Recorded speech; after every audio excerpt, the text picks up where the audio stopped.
good evening, everybody. I'm going to call the meeting to order, and thank everybody for coming. And of course, we're starting estimates now this evening. So there's a couple of housekeeping items before we get started. First of all, we're going to do substitutions. So for Beavert Green Bay, Lynn Pettick is going to be Forsey and Patton. For Cape Francis, Jody Wall is going to be Jim McKenna. For Perry Tripper is Bernie Davis. For Sherry Gamma Mulch is Paul Pike. And for MHA Jim Dean is going to be Jordan Brown. And for Jamie Corvette is Sarah Studley. So I also ask you to wave every time when you go to speak, and so that you can identify yourself. And I always say your name and position each time. And we ask you not to adjust your seats, as other people will be coming back in the morning or in the afternoon and would like to have their seats remain the same. Water coolers are on both sides. If anybody here would like to have a glass of water, and we will discuss then if we're going to take a break in that after the first round, because we're doing procurement first. So I'm going to ask everybody now to identify themselves, and I'm going to start right here. Yes, please. Oh, start with, okay, sorry. They're not here. They're on sidelines. I was looking at they're on sidelines. I can't see behind me.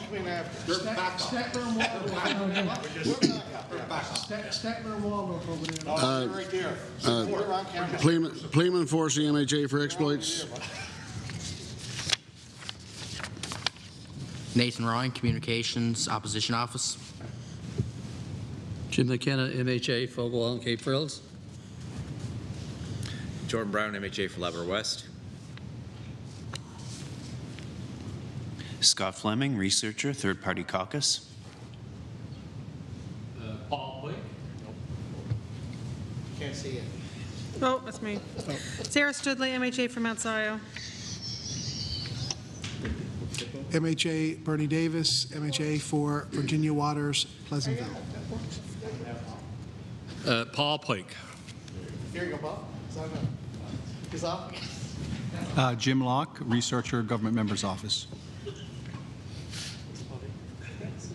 All right, now we're Minister. Jerry Byrne, Minister responsible for the Public Procurement Agency. Sean Dutton, I'm here in my capacity as the Chief Procurement Officer. Executive Assistant to Minister Byrne. John Tompkins, Director of Communications. All right, thank you. So we will move the minutes now from the previous committee meeting, and I will call for a mover and a seconder, MHA Brown and MHA Pike. I ask for all in favor? Opposed? Carried. All right, now I will ask the Minister, I guess, to bring opening remarks. Thank you, Madam Chair, and thank you to colleagues and staff and support for being here this afternoon. We have to call the first subhead first. Oh, we could definitely do that. So why don't we call the first subhead first? 1.1.01 Public Procurement Agency. No, Mr. Byrne. Okay. Again, thank you, Madam Chair. I'm joined here with Sean Dutton, who's the acting public procurement chief public procurement officer while we engage in a search. But I want to say how well served we are, not only by Mr. Dutton, but the entire team at the Public Procurement Agency. It's been some very interesting times, and this agency has risen to the challenge and then some. We have a small but mighty group assembled here. What we lack in quantity, we make up for in quality. With that said, I'm going to read a few opening remarks. I suspect that much of the discussion may center around policy and issues around public procurement, given the our current environment for trade and tariffs within the trade context. So with that said, Madam Chair, the Public Procurement Agency derives its statutory authorities through the 2018 Public Procurement Act. This is the act that creates the rules and the sort of the circumstances around the bidding process and follows through on our trade obligations. While current events have been high in profile and have brought the buy local concept to the forefront of public conscientiousness, government did have a forward-thinking procurement strategy well before 2025. And already that has put us ahead of the game by adopting provincial supplier allowance in our legislation. In other words, provincial supplier allowances being certain preferences and advantages. In 2024, the provincial government introduced 2 new procurement strategies to maximize the success of provincial suppliers. We're bidding on government contracts to support provincial supplier development and to increase sustainable practices in purchasing. The Newfoundland and Labrador First procurement strategy creates an environment that offers provincial suppliers the best opportunity to obtain contracts. This occurs by maintaining the provincial supplier allowance, increasing open call thresholds, maintaining the use of exemptions under the trade agreement, and reducing the use of bid securities, all while creating good value to taxpayers. The Newfoundland and Labrador First strategy also focuses on new suppliers and helps them strengthen their ability to participate in government procurement processes. We offer opportunities for knowledge and training through supplier-focused information sessions, what's known as reverse trade shows, and consultations on more significant procurements. The Sustainable Procurement Strategy builds sustainability considerations into processes for procuring goods and services and construction, along with traditional considerations such as price, quality, service, and technical considerations.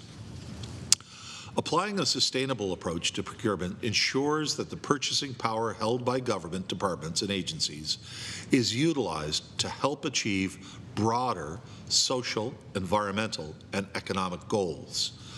Both strategies complement a change in procurement policy made in 2020 to better support local suppliers, with a local supplier allowance added to public procurement regulations mandating a 10% advantage in pricing evaluations for provincial suppliers for all procurements to the maximum permitted under the Canadian Free Trade Agreement.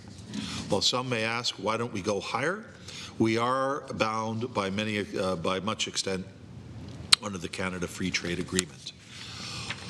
With uncertainty at our doorstep in the form of tariffs threats from the United States, our country's biggest trading partner, our foresight and intention in modernizing the purchasing processes that predated these particular circumstances have served us exceptionally well in this unprecedented time. The Newfoundland and Labrador First and Sustainable Procurement Strategies are already working to ensure Newfoundland and Labrador companies have the greatest opportunity to secure contracts here at home. As the Premier stated, now more than ever, we support local and Canadian-made products where possible and continue reviewing and stopping immediately, where possible, procurement from the United States.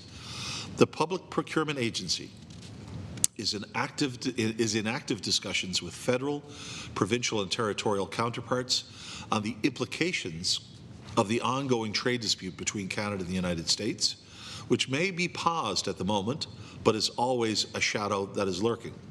This includes collaborative work to identify common definitions of Canadian and U.S. suppliers and made in Canada and product of Canada designations. I just want to take a moment, if I could, to really kind of emphasize creating common definitions of Canadian and U.S. suppliers. As we know, many products we purchase are products that are constituted of both Canadian and U.S. parts within the product. How do you create definition as to what is what is actually a blended product, what is Canadian and what is U.S., and how do you differentiate the two? These are the kinds of questions that, while are not easy, we work towards defining. These efforts tie into the work of ongoing Buy from Newfoundland and Labrador and Canada campaign in response to the threats of U.S. tariffs on Canadian products entering the American market. Our province is identifying new export markets for Newfoundland and Labrador products with a series of market development and expansion initiatives. I'd like to highlight the $5,750,000 fisheries market diversification fund, which was recently mapped out and made available to Newfoundland and Labrador fish exporters. These are the kinds of initiatives that we are using to win this war. We continue robust collaborations with industry, community, and labour organizations through the Premier's Roundtable on Canada-U.S. trade relations and roundtables with the province's renewable resource sectors to advance mutually beneficial economic growth in our sectors. And I am currently chair of not only a fisheries and aquaculture roundtable, but as well a forestry and an agriculture roundtable as well. So I want to talk a little bit about the Public Procurement Agency and the Act. The Public Procurement Agency is the central procurement unit of the Government of Newfoundland and Labrador with responsibility for managing the procurement process on behalf of all government departments. The agency is an independent branch of the Newfoundland and Labrador Public Service and operates under the authority of the Public Procurement Act. The Public Procurement Act of 2018 established a statutory framework that enables public bodies to achieve best value, transparency, and accountability in procurement. The statutory framework applies to all public bodies, including municipalities, with limited exceptions for Newfoundland and Labrador Hydro Corporation and the Oil and Gas Co. The 2018 Public Procurement Act established a Procurement Advisory Council to advise and make recommendations on matters relating to procurement to myself as Minister. The Council is comprised of the Chairperson, the Chief Procurement Officer of the Public Procurement Agency, and a maximum of 14 members. And just recently, we refreshed and renewed that advisory body. The Council's composition is determined by the Procurement Advisory Council regulations and includes representatives from relevant public bodies such as Newfoundland and Labrador Health Services, School Board, municipality, a city, and either Memorial University of Newfoundland or CNA. The Minister may also appoint other persons knowledgeable in procurement matters to this Council. Members are appointed for a minimum of 2-year term, which may indeed be renewed. So the agency's 3 lines of business: procurement and strategic sourcing. It acquires commodities for the Government of Newfoundland and Labrador and other public bodies. It manages the procurement cycle from the planning and post-award in accordance with the Public Procurement Act and regulations, trade agreements, and established policies and procedures. It ensures that procurement undertakings are conducted in an open and competitive environment while maintaining fair and equitable opportunities for suppliers. It achieves value-added opportunities for government and the broader public sector.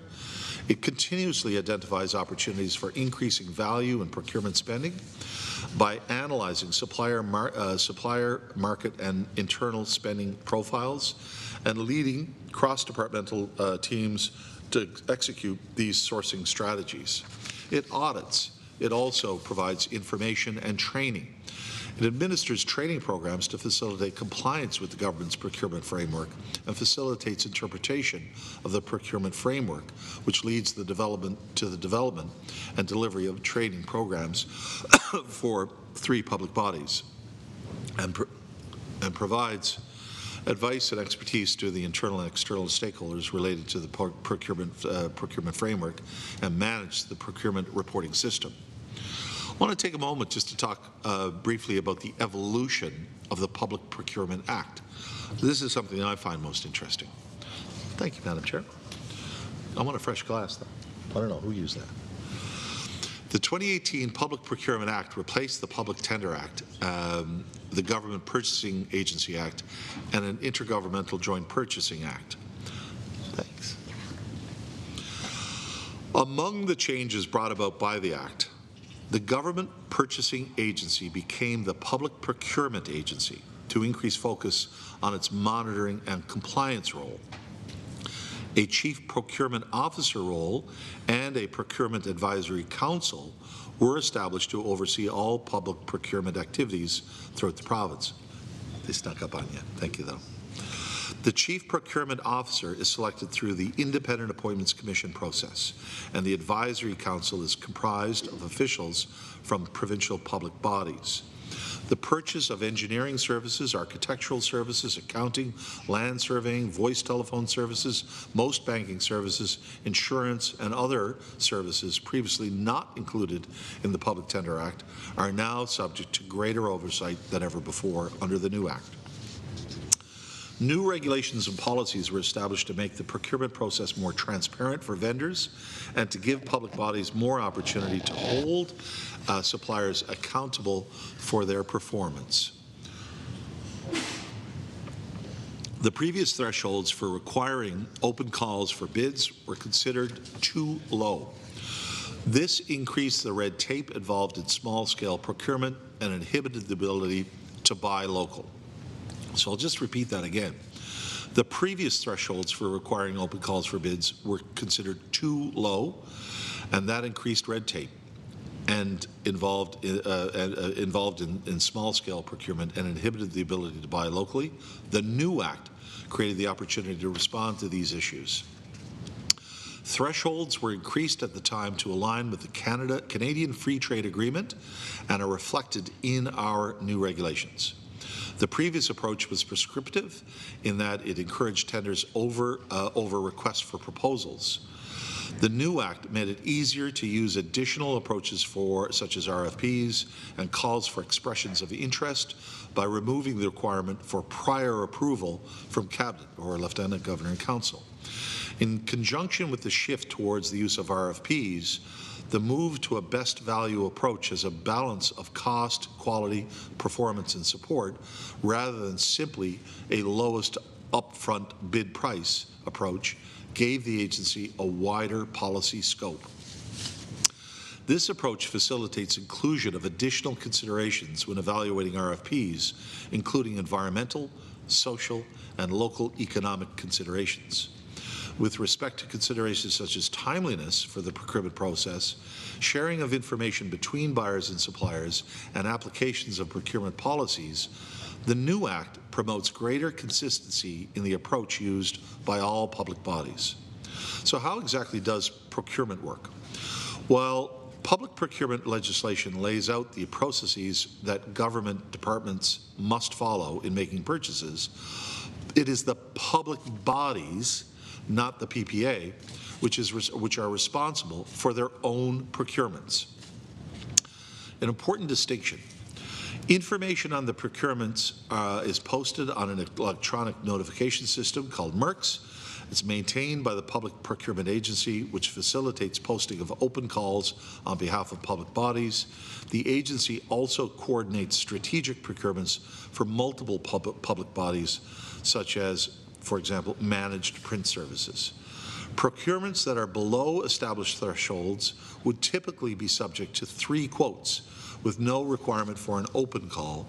Opportunities for out-of-province bids are limited to where there is limited capacity to provide a good or service in this category in this province.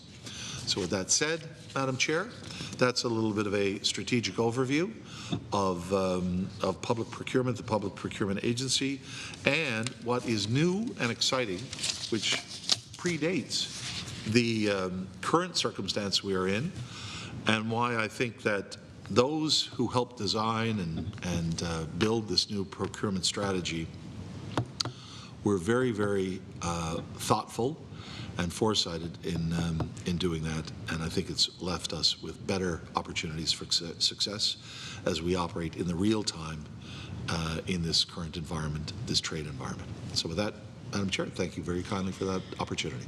Thank you, Minister Byrne. And now we will start with the first round of questions. The first round of questions will be 15 minutes, and after that, after the first round, it will be 10 minutes. So I'm starting with MHA first. Thank you. Thank you, Minister, for your preamble. Another glass of water, we might have been here all night. You're cheeky. Cheeky guy. Anyway, 1.101. Given the renewed call for increased internal trade within Canada as a response to the American tariffs, what has the PPA done to reduce internal trade barriers within Canada? So working within the context of federal, provincial, territorial interactions committee work, there's active work in terms of removing trade barriers within the Canadian context. Would, Madam Chair, is that the honourable member, is that the context in which you seek? Is that within the Canadian environment, or are you speaking specifically internally domestic within Newfoundland and Labrador? Mostly domestic, yes. We'll go with domestic. Well, there's been a number of issues. The Buy Newfoundland and Labrador campaign itself rolled out with great enthusiasm. I think that's a highlight. When the Premier and myself and the Minister Cody launched the Buy Newfoundland and Labrador, Buy Canada with the distinctive logo, it was really jumped upon. A lot of Newfoundlanders and Labradorians wanted to be part of this, but also, most importantly, appreciated that the identification was there to be able to help make good consumer choices.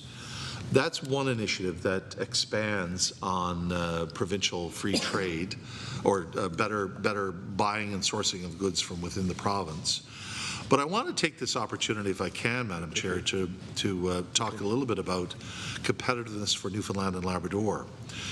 It's not unknown to anyone, I think, in this chamber, in this committee, of my particular penchant about our ferry services. It struck me that there was a public pronouncement, all public leaders, so this is to dilute or limit any kind of partisan context to this. All public leaders in this federal campaign announced that at $75 per return trip for a tractor trailer going to and from the province of Prince Edward Island, $75 as a cost was $75 too much. They said, collectively and independently, that $75 killed jobs on the island of Prince Edward Island. It killed export competitiveness. It created inflation. It reduced consumer spending. It had negative consequences. And all political leaders, to the best of my knowledge, pronounced that either tariffs, tolls on the Confederation Bridge would either be substantively eliminated, reduced, or eliminated in totality. I raised the specter that if that is the truth for Prince Edward Island, it is significantly more so for Newfoundland and Labrador. While the current cost of a return ticket, a return fare for a transport trailer truck to across the Confederation Bridge is $75, not including accommodations. That cost is over $1,400 to Newfoundland and Labrador to get on to cross the Gulf of St. Lawrence on our Marine Atlantic ferry services. So one of the things that we have been working on through the round table is to stimulate, especially during this election campaign, in a conversation, people to citizens to candidates, people to parties, is to get that same effect in place for Newfoundland and Labrador and our Gulf ferry. This is an election campaign. This is not the time, while we have made interventions, this is not a government-to-government conversation during the writ period of a federal election, but we have done so. We have made that comment, made that effort. to not only the current government, the current executive, but as well to all the political parties. We encourage user groups, business groups, logistics groups to encourage all parties to do exactly what is about to happen in Prince Edward Island to do for Newfoundland and Labrador.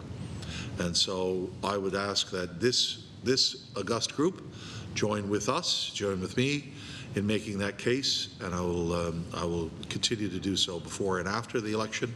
But it would be excellent if all political leaders would make that as a clear statement of intent that should they be elected, they will do exactly for Newfoundland and Labrador, or better, than what they do for Prince Edward Island.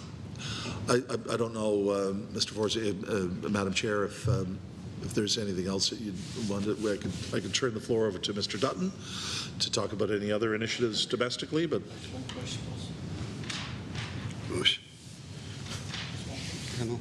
The light's not coming on. Yep. Hi, Sean Dutton.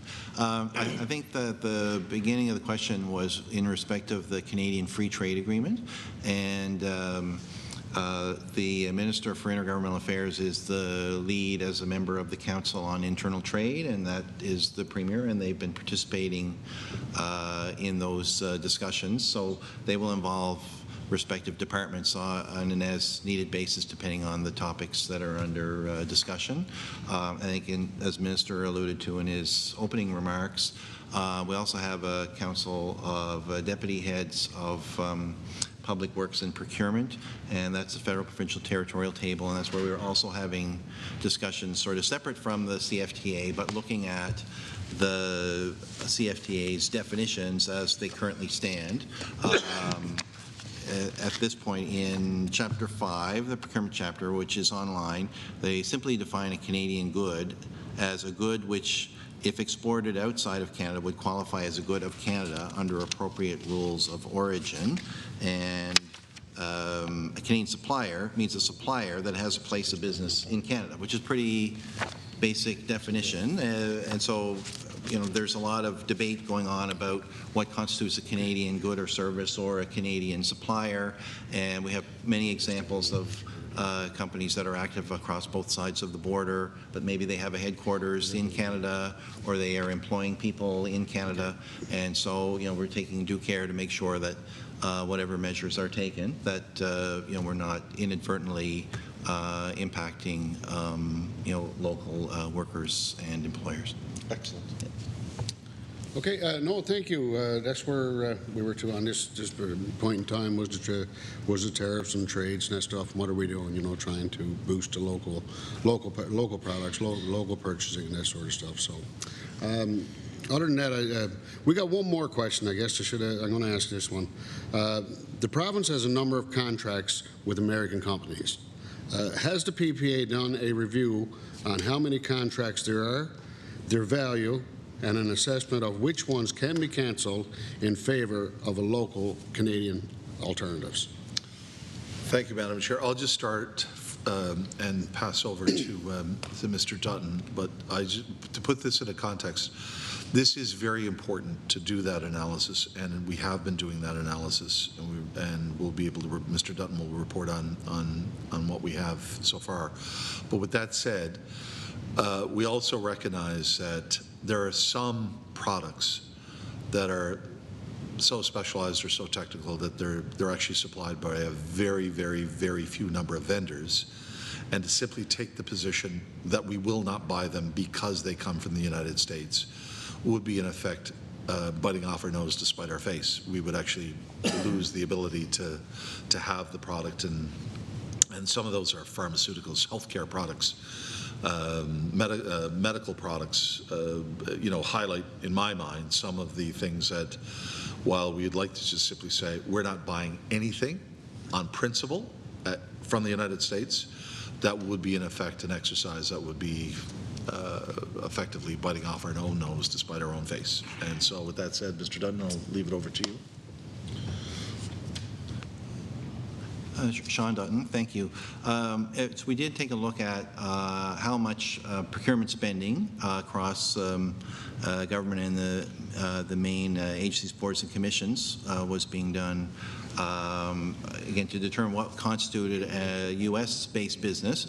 We had to look at where the invoices were resulting in a payment going to a United States address. So that may not capture cross-border enterprises, but the total spend we had in 2024 was $227 million, but of that, $190 million was just for Newfoundland Labrador Hydro, which I understand was primarily bunker C fuel. So the amounts other than that, were a relatively small number. People have probably seen the CBC article that Newfoundland Labrador Health Services had, been explaining like they were looking at their activities, and all the public bodies are doing the same thing. One thing to keep in mind is that, the Premier's statement on March the 4th talked about, moving away from American purchase where possible. So there are maybe some existing contracts that are in place that haven't yet expired. If you terminate a contract early without cause, there could be penalties. But where contracts are up for expiry, maybe instead of renewal, they may go back to market to see if there's a Canadian alternative. And again, besides the examples Minister raised as an example, like in the IT sector, we're heavily reliant on services like Microsoft that is a U.S.-owned business, but there's no Canadian alternative, and so that's pretty critical to operating our government programs, as it's the basis of all our operating systems for the government. So that's what really basically where we are today, and we'll have further engagement with the Procurement Advisory Council on that as well. The Minister referenced that their appointments are just being refreshed, and so we're looking forward to meeting them very soon to have a more comprehensive discussion, but we've had lots of outreach on a one-off basis with individual public bodies to discuss how to carry out their review based on the Premier's direction of March the 4th. Okay. One other just further question. Could we get a list or a copy of those companies that you're dealing with now from the United States, or some of the contracts that you have? Can we get a list of that? Yeah, I don't have the list here. No, fine, but if you could provide it with me, As I said, I have the totals, but not the the list. You can get that to us, as soon as possible, let's say. That'd be fine. Okay? All right, with that, I'm good on questions from here. Thank you, Minister. MHA Brown. Thank you, Chair. Just a couple questions there. Currently, how many people are employed in the PPA, and how many vacancies are currently not filled in the Public Procurement Agency? Madam Chair, I'll ask Mr. Dutton to just take a moment to, we have that information handy. Yeah, we have 31 employees, counting myself, and there are 4 vacancies. Thank you, Chair, and thank you to Mr. Dutton. And also, how many audits of municipalities have been completed in the last year? There have been 24 audits completed in the 24-25 fiscal year. Of those, 18 were for municipalities, and 5 were for core government departments, and 1 was for another agency, board, or commission. Yeah, and one last question.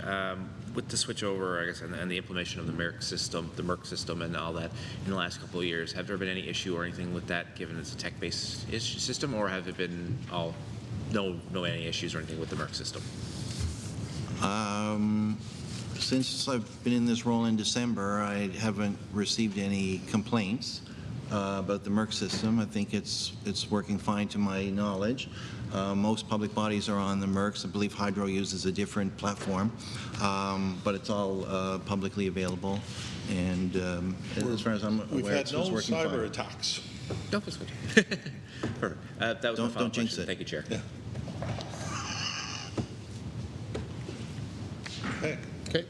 No, I see no further questions. Nope. So I will ask the clerk to call the subheading. Seeing there's only one, we will 1.1.01, Public Procurement Agency. Shall 1.1.01 carry? All in favor? All against? Carried. Shall the total carry? All those in favor? All those against? Carry. All right, so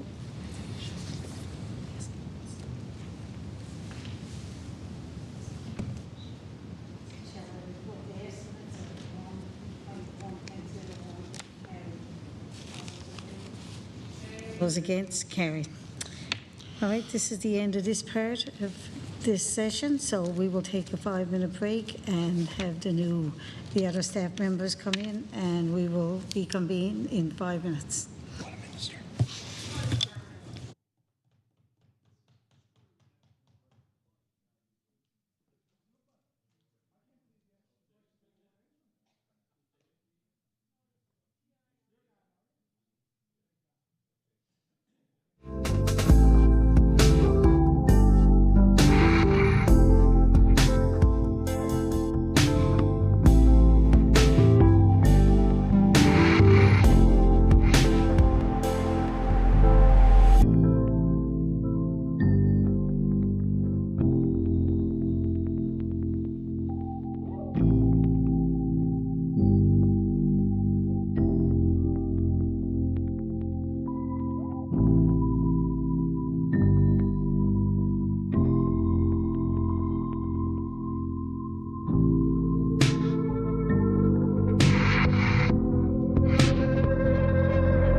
session, and we are going to be doing estimates for Department of Transportation and Infrastructure, and just a few housekeeping items.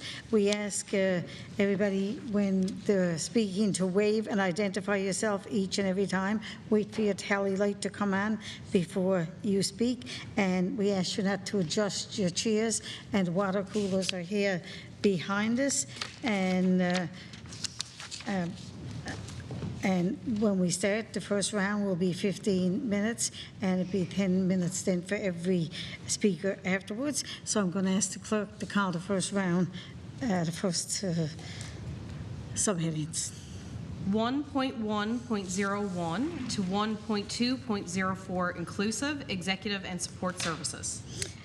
1.1.01 to 1.2.04, and I'm going to ask Mr. Hutton to introduce his team first. Great, thanks. Well, I'll get everybody to go around the table. My name is Fred Hutton. I'm the MHA for Conception Bay East Bell Island and the Minister for Transportation and Infrastructure. Corey Grandy, Deputy Minister of Transportation and Infrastructure. Darlene Spracklen-Reed, Assistant Deputy Minister for Infrastructure. Justin Garrett, Assistant Deputy Minister, Strategic and Corporate Services.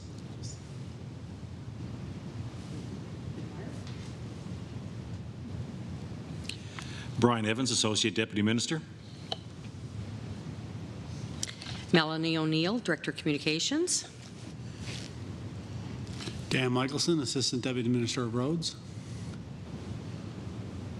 Robin Bursey, Assistant Deputy Minister of Building Operations. Keith Maynard, Departmental Controller. Mark Vardy, Manager of Budgeting. Dana English, Executive Assistant. Thank you very much. I ask Minister Hutton now to start opening remarks, please. Thank you, Madam Chair. And I should mention that I do have an earpiece in, so that anybody, if anybody needs one, just let us know. Sometimes it is a little bit difficult to hear from across the aisle. So if there are some available, I don't know, if you need one, just let us know. This is for the environment. And likewise on the other side, obviously. Thank you, Madam Chair. I just have a very brief opening statement in the interest of time, because I know it is late in the day. As Minister responsible for the Department of Transportation and Infrastructure, I want to provide a few opening remarks prior to the review of our estimates for this department. I came into this role in the middle of July, and building on the work of my colleague and former Minister of Transportation and Infrastructure, Minister Abbott, this year, we'll see the continuation of record level of investments in provincial highways, roads, education, justice, and healthcare facilities. I'm pleased to report that while we may have had to transfer funds between program areas to respond to emerging priorities throughout the year, the department was able to live within its means. Last year, the department spent $1.29 billion of its $1.42 billion budget. Budget 2025 includes $1.1 billion for infrastructure, generating close to $690 million in economic activity, as was pointed out in the budget speech yesterday, and creating hundreds of new jobs for the province's skilled tradespeople. Infrastructure investments will include $316.8 million to continue to support thousands of kilometres of new paving, brush cutting, as well as new culverts and bridges. $188.7 million to help towns and communities deliver strong municipal services and meet their infrastructure needs. $70.5 million for several school infrastructure projects, including new schools in Cartwright, Kenmount Terrace, Portugal Cove, St. Phillips, Paradise, the extension and redevelopment of Dorset Collegiate on Pilley's Island, and $150,000 in planning for the potential expansion of schools in Goose Bay, Pasadena Elementary, and here in St. John's. $39.5 million for healthcare infrastructure projects, including the replacement of the Bay St. George long-term care facility, the advancement of the new downtown health and well-being center, and planning and development for the new acute care hospital campus at Kenmount Crossing. $19.3 million for the ongoing redevelopment of the Martin Gallant building in Stephenville Crossing, which houses the provincial court and some government offices. $17.5 million to continue the procurement of the replacement of Her Majesty's Penitentiary and address temporary infrastructure enhancements at the current site until the replacement is complete. $4.5 million to complete the redevelopment of the Labrador Corrections Facility. And through estimates, you will notice that a trend across all lines of business within the department. This is, of course, the rising cost of goods and services, not unique to transportation and infrastructure, but of course being felt by many people in their homes or businesses, not just in this province, but across the country and around the globe. This past year, we also continue to see general labor rate increases and high fuel prices driven by inflation and, in many cases, supply chain issues.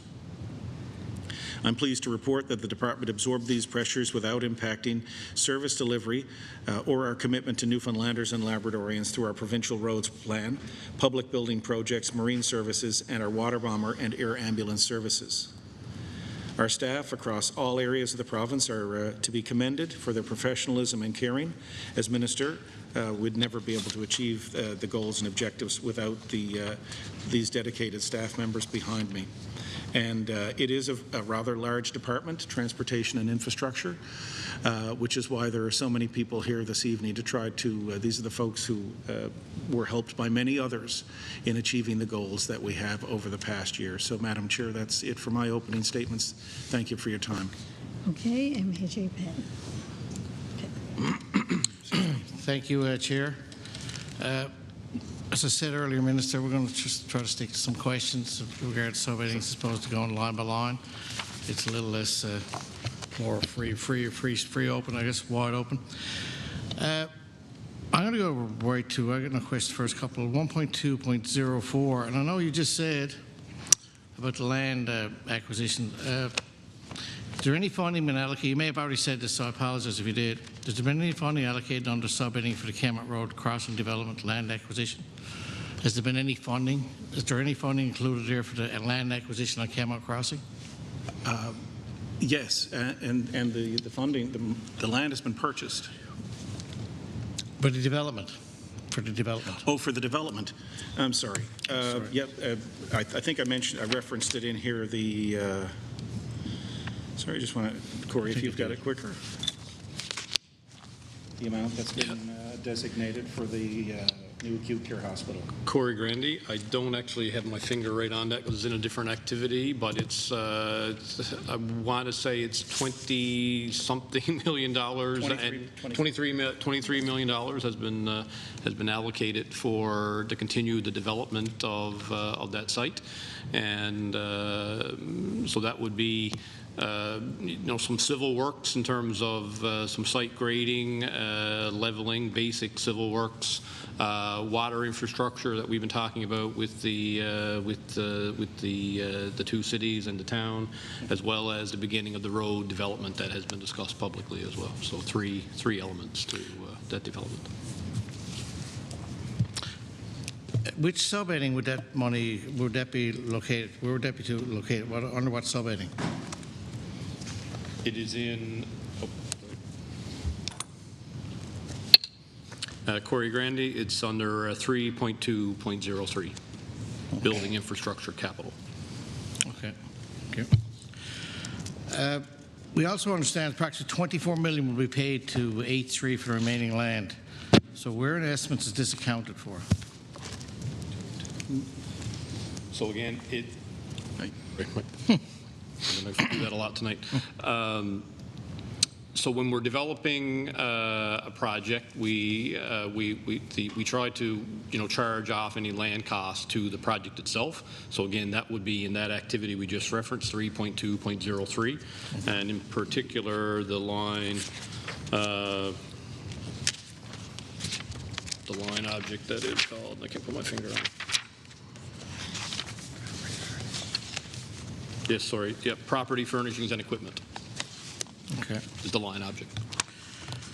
And under 1.2.04 in land acquisition, why do we just have the nominal figures of $500,000 there, as opposed to, obviously it'll look like just placeholder amounts? Yeah. So that activity is where we fund. outstanding land claims. So there's a long history when we're doing land expropriations for highways. I'll use the Team Gusha Highway as an example, or the Torbay Bypass Road as an example. There are some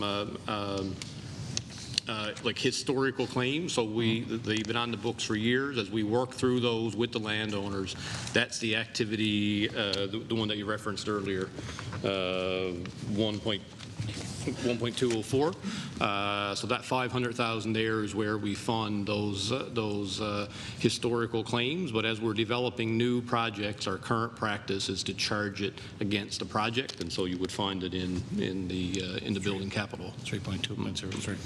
But we do use that activity, the previous activity, for dealing with outstanding older claims. Okay, thank you. Has there been any agreement entered into for any formal agreement with H Street for the purchase of the remaining land? It's done. Oh, sorry. This is Fred Hutton. It's done. The land has been purchased. So all of the full purchase is all completed and that is correct. Signed, sealed, and delivered? Yes. Okay.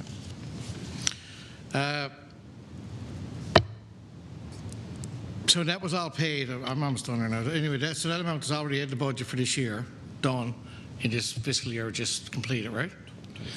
In 2024. Right. So where did that come out of? That also come out of 3.2.03?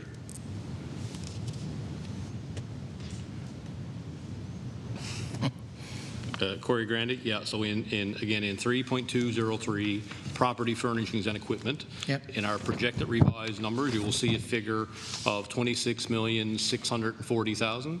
There's two property acquisitions in that 26.6, the Kenmount Crossing land as well as the land that was purchased for the new high school in Paradise.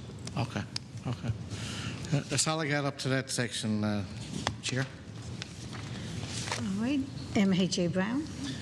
Thank you, Chair. Right now, what is the current amount of employees in the department right now, and how many vacancies are currently in the department right now? Sure.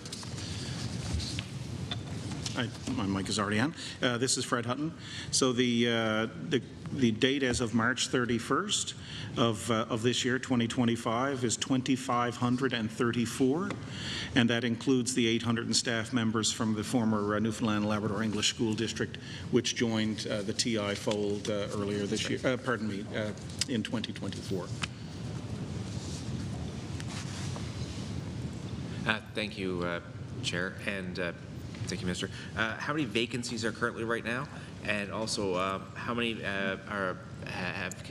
there any identified recruitment issues due to, I guess, a lack of certain trained or skilled professionals right now? I know there was a historic problem recruiting mechanics in the garages. Is that still a issue within the department? Sure, I can speak to the vacancies, and then in terms of the recruitment issues, I'll defer to the deputy. We have 176 vacancies right now, and that is in the NL Schools portion of transportation and infrastructure, which it would include folks who work in the schools. We're not talking about teachers, obviously. We're talking about people who work in different roles, other than the actual education of students. Transportation, for example, or busing.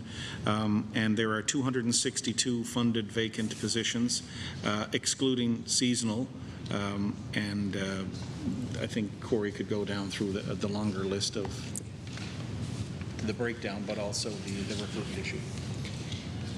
So the area, Corey Grandy, the area you mentioned are heavy equipment mechanics. That has been a historical problem. We've done a market adjustment through Treasury Board to improve the salaries as one of our recruitment initiatives in that. As of I think as of the end of the year, we had 32 vacancies in heavy equipment mechanics.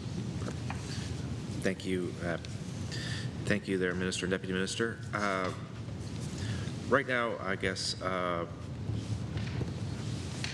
when it talks about, choosing areas and the matrices used for determining which roads and the road scheduling, would the department be able to provide the most updated list of roads and their grade for which they are marked at for pollutant? Will the department be able to provide that? Corey Grandy, I just want to make sure I understand your question correctly. So the list of projects that we're doing this year in the roads plan is what we released last week, and it was amended to that news release, the full list of roads. We select roads based on a bunch of factors, and I guess the first factor I would say is our own assessment from our own staff, our engineering staff in the depots. They compile a score, and that helps guides our discussion. But that is not the only factor in choosing the roads. We do a public consultation every year. That forms an important piece, as well as an exercise that we engage with through the Minister's office with all MHAs. So I think of it as three inputs, and the scoring that you referred to that comes from our staff is one aspect of that. Yeah. Would the department be able to provide the internal one with the scoring? Would the department be able to provide that to us? Yeah, I think we can provide the score associated with the projects that were selected. With 10 kilometers worth of lanes, we don't. It's not possible every year to evaluate every road, so you won't see a full matrix with every kilometer of every road listed. But it is possible to provide the scoring associated with the projects that have been selected. Much appreciated. Thank you so much. Right now, I guess, within your department right now, I guess there's the talk about transportation and that. Is there any work being done inside the department right now on, I guess, public transportation or anything like that within the, I guess, Northeast Avalon, but also other areas like that? Is any work being done inside your department on that?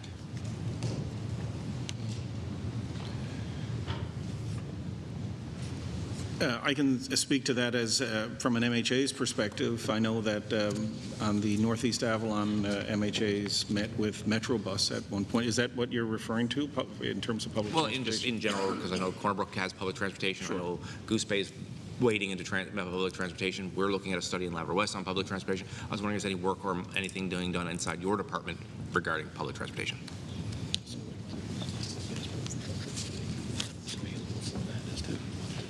Sure. So specific to public transportation in other communities, municipal infrastructure funding is available for folks to come forward and avail of that, but that would be by an individual basis coming forward, like each town community. Perfect. That was my final question. If needed, if warranted. Oh, that's perfect. Thank you so much, Minister. That's my final question for this section. Thank you, Chair. Do we receive more questions? All right. MHA McKenna. Minister, what is the total complement of staff for the summer maintenance program?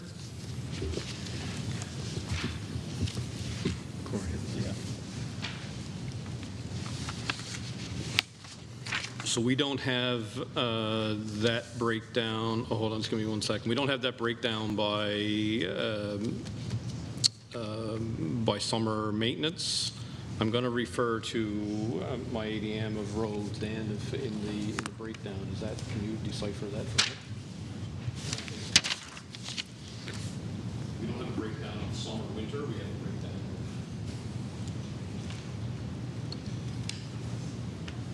In your branch in total. 959 is operations. Corey Grandy. So in the roads branch, there are 959 in operation, but I don't have a split here in terms of summer versus winter. That's something we can follow up on if that's helpful to you. Okay. Thank you. How many depots, both year-round and seasonal, are operating in the province? Yep. Dan, raise your hand. Yeah, we have 67 depots across the province, 23 of which are seasonal. Thank you. How many contractual and short-time employees are in your department, like 13 to weekenders? You want me to take yours? Sure. Or you can read it out there if you want to leave. This one here? 13 leavers. Weekers, yeah. 747. 247. All right. Sorry. This is Fred Hutton. So we've got 712 permanent, 247 are seasonal, 673 are temporary, 32 contractual, and we have 134 13-week employees. Thank you. Minister, last year we have 261 seasonal, 674 temporary, 29 contractual, and 110 13-week employees. Are these any vacancy across the province for summer positions? Are there any vacancies across the province for summer position? So yeah, so we haven't done our winter-summer switchover yet. What we normally do with the process is we, with our summer positions, we recall our winter employees get laid off, and then a portion of those are recalled to summer positions.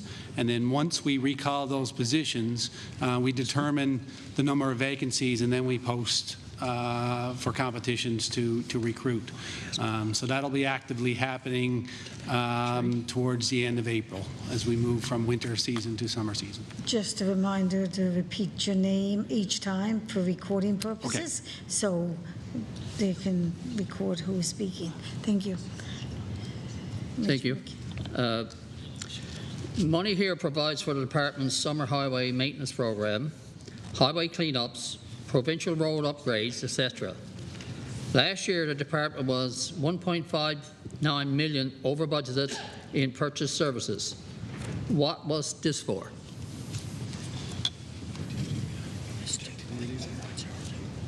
Did you give a code on that, Ms. MHA? 2.102? 2.102?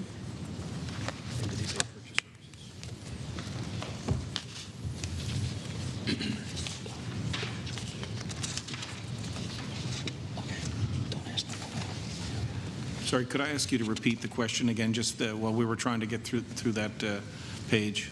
Okay, sorry about that. No, it's our fault. Money here provides for the department's summer highway maintenance program, highway cleanups, provincial road upgrades, etc. Last year, the department was $1.59 million over budgeted in purchase services. What was this for? Corey Grandy, thank you for repeating the question. So in purchase services, the 1.592 overrun was mostly due to consumer price index increases for highway maintenance contracts in Labrador, as well as other contract increases throughout the island. Okay, thank you, Deputy Minister. That's it for me for now. You're finished with questions? Okay. Any further questions? I ask the clerk to call the subtitle, please. 1.1.01 to 1.2.04 inclusive, executive and support services. Shall 1.1.01 to 1.2.04 carry? Need a mover. MHA. All those in favor? Carries. 2.1.01 to 2.5.03 inclusive, operations. All right. Just looking, see MHA Patton. You want to speak to this? Go ahead. Go ahead. Thank you. Would brush cutting be included here in this section? 2.1.01, sorry. Right? 2.1.02? Yep. Okay.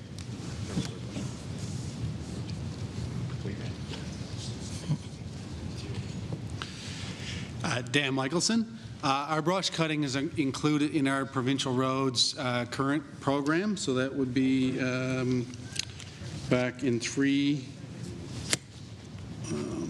So the brush cutting is done by contractors, which is a contracted current expense. So the money associated with that would be in provincial roads current 3.1.01.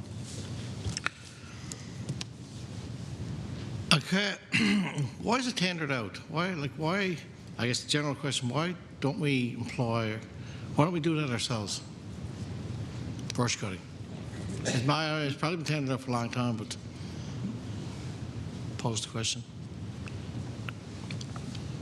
So the contracting industry is well more equipped to tackle it than we would be in-house, is my simple answer, MHA Pettin. We do have a couple of smaller machines throughout the island where we do minor brush clearing, but those are relatively small pieces of equipment compared to the heavy equipment that that contractors would have. So it's just a much more efficient operation for us to be able to contract that work without having to own and maintain that equipment. So again, what we do with our own equipment, I think there's a couple of pieces throughout the island. There's a couple of pieces throughout the province that we do on our own, but that is small compared to what the contractors do for us. Has there ever been any cost analysis done or any assessment done on that? Because I know there's our workers and workers throughout the province has expressed to members, some of our colleagues and what have you, that would be something that they would be willing, you know, you can train, anyone can be trained for anything, but has there been a cost analysis done? Because contracting out anything, as we both know, is not always the cheapest route.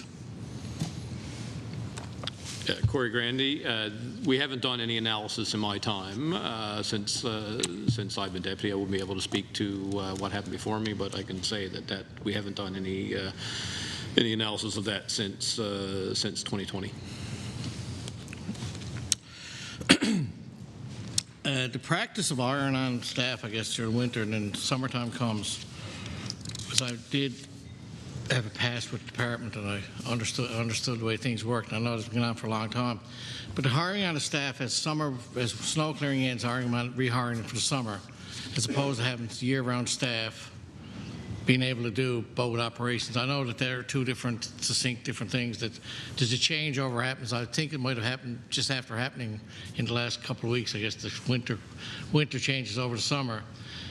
Why isn't that a 12-month a year affair? Because it's actually, as a matter of fact, I mean, I know people that are working with the cities, and it's a common occurrence, but it just begs the question why we, the province, don't have more continuation, because there is a lull, there's a changeover, and every equipment operators go to laborers and what have you.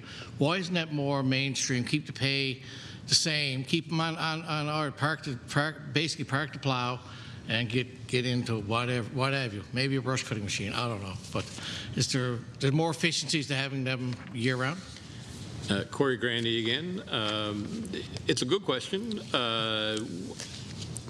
I can't speak to it in great detail because I wasn't the ADM responsible at the time, but I know prior to me being deputy, and probably back 2 or 3 deputies ago, there was some analysis and look into that.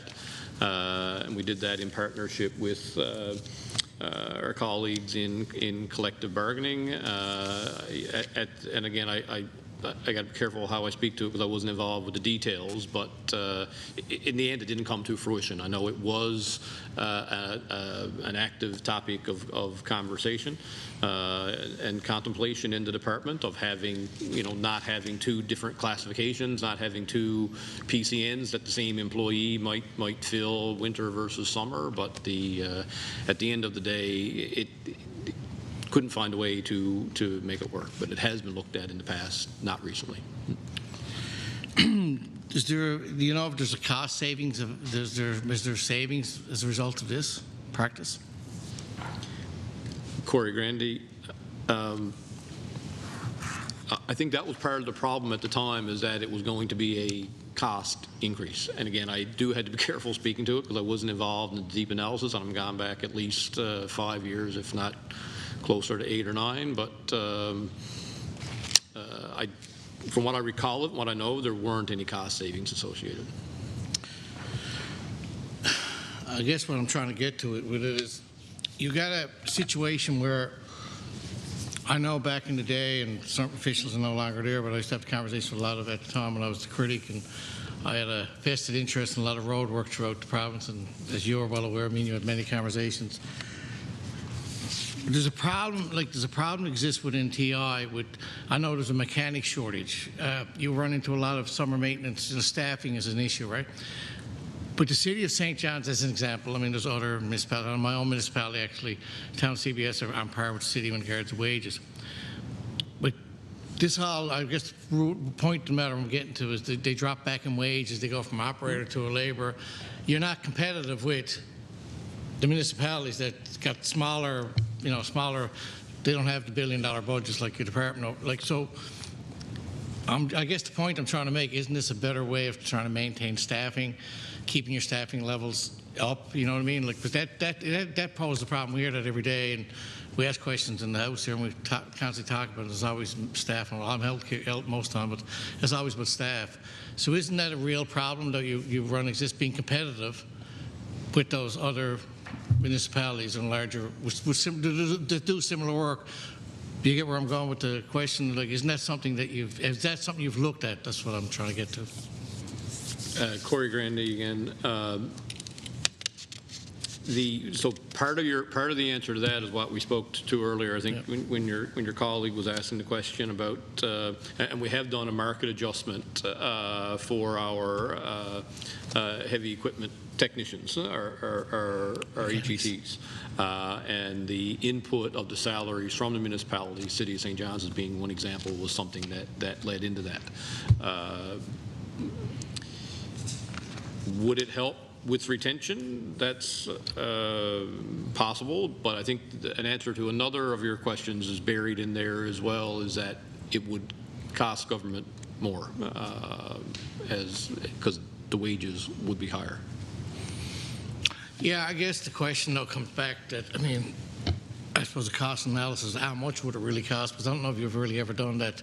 That was originally where my loop of my first question, I'm going around the circle around, but there's no cost analysis done, so I know you're estimating. Obviously, there may be more cost, but isn't that money well spent when you got, you got staff that are, I suppose, feel they're being adequately paid and providing the service that we so desperately need? Madam Chair, if I could. Fred Hutton. If I could just jump in there, and I just want to reference one thing that you mentioned, MHA Pettin, about towns like CBS and cities like St. John's that don't have the billion-dollar budgets, but they also don't have the same level of commitment that we have commitments in terms of the 1,300 bridges and the 9,700 kilometers of lane roads, and we have to work within while it may seem like this huge budget, there is so much that we have to try to do every year. That is not to say that it is not worth perhaps looking at that and not laying off staff halfway through, from one season to the next and keeping them, because it has become incredibly difficult to maintain and retain staff, not just in transportation and infrastructure, but in other departments on this side, as you know. And when you're competing with large industrial projects in Labrador, where people pay double what the provincial government would pay, when you get these mega projects going, and you have towns like the ones you've mentioned, or cities that are paying higher wages as they try to attract people, but again, they don't have the same billion-dollar commitments that we have to. I mean, it sounds like a lot of money, but the money is spent on, as I say, this year we'll spend $88 million on just some of our 1,300 bridges that require, critical maintenance and the paving that needs to be done. And it could be more if we had more money, as you know. You've driven around the province, and I'm sure your colleague has as well. I think your time is up now, MHA Pettin. MHA Brown, do you have any questions on this section? Yep. Thank you, Chair. I guess my first start with is given the repair budget, and you've just mentioned about priorities and different things. Right now, how much has inflation eaten into the cost of road maintenance? How much more value are we getting for what we're paying for right now?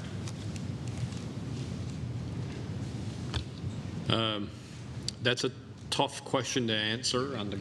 Oh, sorry, Corey Grandy. That's a tough question to answer on the global. As we go through this section by section, I might be able to answer that question a little better. And some of the variances that you see from budget to projected revised is a direct result of inflation. But in terms of being able to provide an overall roll-up number, I don't have that to speak to, but fair to say that it is in the tens of millions of dollars. We see it. There was a question earlier on purchase services for summer maintenance that was attributed to contracts in Labrador. Or sorry, that was winter maintenance. Sorry. We see it on our salt and sand.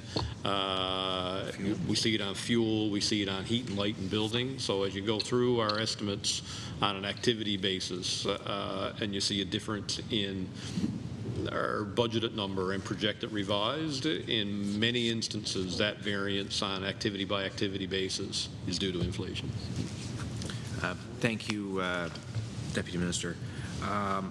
Right now, I guess, how big is the list right now for deferred maintenance, and is there a dollar value been calculated on what the deferred maintenance on our assets are right now? Corey Grandy. We're talking about deferred maintenance. I assume you're talking about our building, our building assets. So we are just implementing now a new system to track that. So we don't have a great baseline number. That's something that we've recognized and I think has been discussed here in estimates in years past. What's the name of the SLAM? So we have just recently invested in a new asset management plan system. So I think we'll be able to better track that in the future. All right, great. Oh, good? Okay. When the school's facilities got absorbed by the department into, I guess, from them, how much did that affect, I guess, the deferred maintenance or anything, or is that going to be part of the calculations, or did they be able to give you data when they got absorbed about their deferred maintenance on the school buildings? They didn't have asset management. Corey Grandy, they didn't have a formalized asset management plan either, so that number is not something that we could speak to, but they will be part of what we're doing with this new system over time. It will take some time to populate that type of system. There are a lot of buildings. Hundreds and hundreds. Perfect. Okay. Yeah. Right now, I guess in the contract or in the estimates right now, I know that the contracted out snow clearing for the Trans Labrador is I know it's not done by internally; it's done externally by a contractor. Right now, I guess it's usually piled into the number for snow and ice control. What is the value of that contract for this coming year?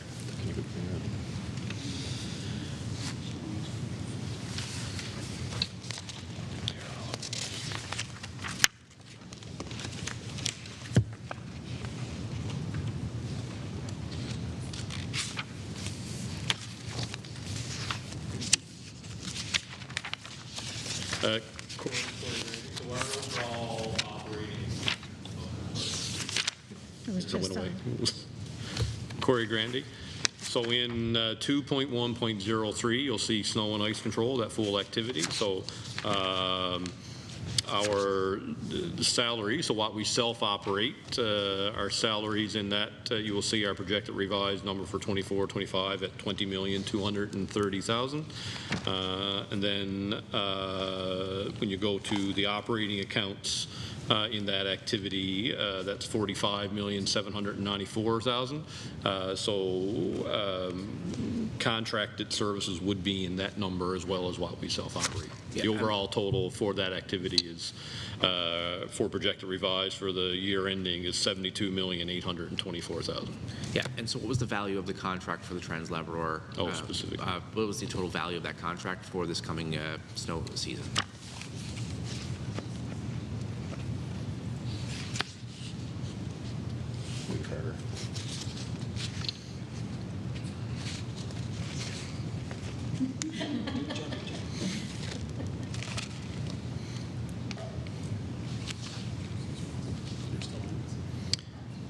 Trying to get the mic to go to our ADM of roads.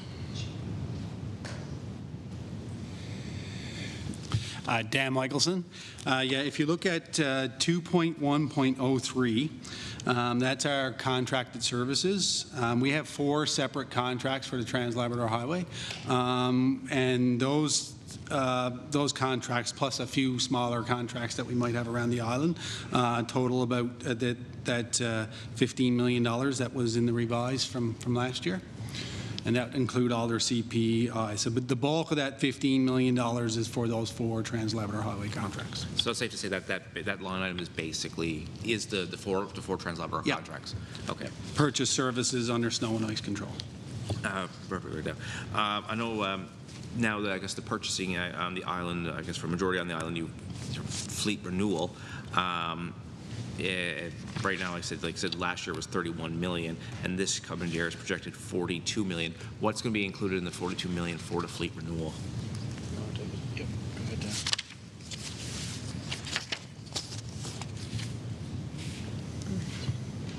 Yeah, Dan Michelson. Yeah, that $42 million will include an order of another 44 plow trucks. We ordered 64 last year. So that'd be another 44 on top of that, as well as a bunch of other equipment, including loaders and tag trucks, we call them, to bring things around. And there's also, we recently ordered 4 brand new paint trucks. We'll receive those this coming year, so they'll be included in those 40, and those are close to $1 million each.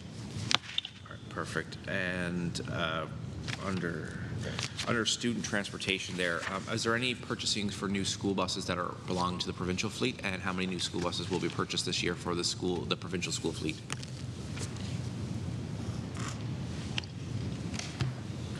Hi, Robin Bursey. Yes, we are going to be purchasing approximately 33 new school buses to put into our fleet to take out the older ones that are no longer able to be on the road.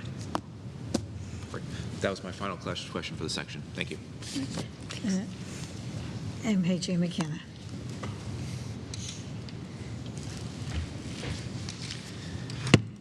Uh, 2.1.03 snow and ice control. Minister, yet again another budget where 24-hour snow clearing hasn't been put back into place. Safety is paramount for the first responders and workers. Has the department undergone an analysis? Fred Hutton. I just want to say that we actually do have 24-hour snow clearing. There is the availability of snow plows to be on the road at any point in time throughout the day, 24 hours a day. We have 390 routes in Newfoundland and Labrador that we clear of snow and ice. 14 of them were the only ones that ever had dedicated 24-hour snow clearing to them. We still have that. We have crews who are available at a moment's notice, if you will, to go out and clear snow at any point in time throughout the evening. We've got shifts that start early in the morning at roughly 5 a.m. The first trucks hit the road, and they go right through the evening. And there was never 24-hour snow clearing across the province, ever, for the entire province. The cost to do that for 390 routes in every community of Newfoundland and Labrador would be impossible. In terms of the analysis of the cost, it was something that was changed in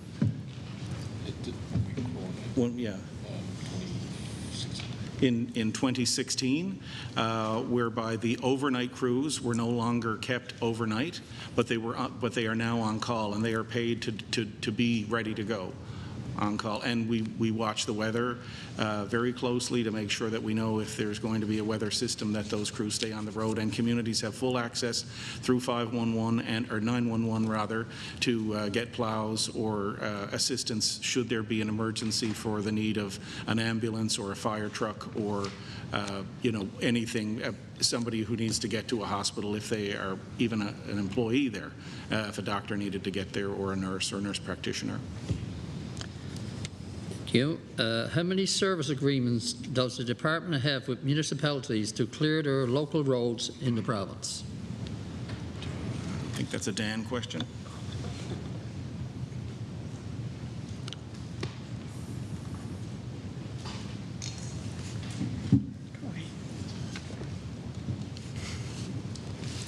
Corey Grandy. We'll have to follow with that number. We don't have that number in terms of the number of communities that we do it in with us tonight. Thank you. Why has purchase services under this heading doubled from $6 million to almost $13 million? Is this due to all the private contracts to private garages to repair TI equipment? Which activity? Which one you want? 2.2.01. Okay, 2.2.01. Sorry about that. Maintenance of equipment.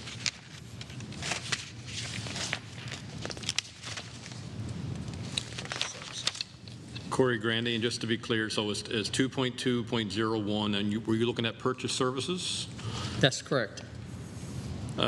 So under purchase services, yeah, okay, the 6.9 million, those expenditures are consistent with prior years, even though it is 6.9 over budget, it is consistent with prior years.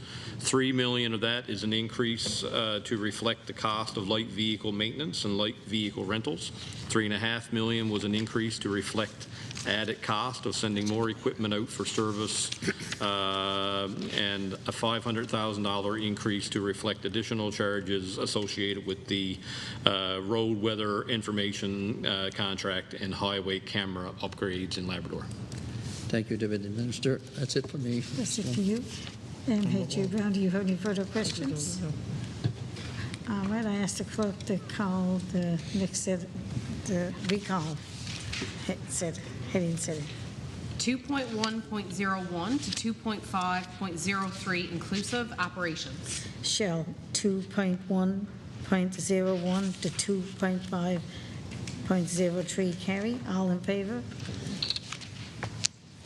All against? Carried. Ask the clerk to call the next subheadings. 3.1.01 to 3.4.01 inclusive infrastructure. Who's going to speak to this one? MHA Benton? MHA Benton. You missed a section. Take your time. 1.01. You missed a section. Minister, can you provide an update on the road carryovers, which contracts were affected and what the total value of those are? Corey.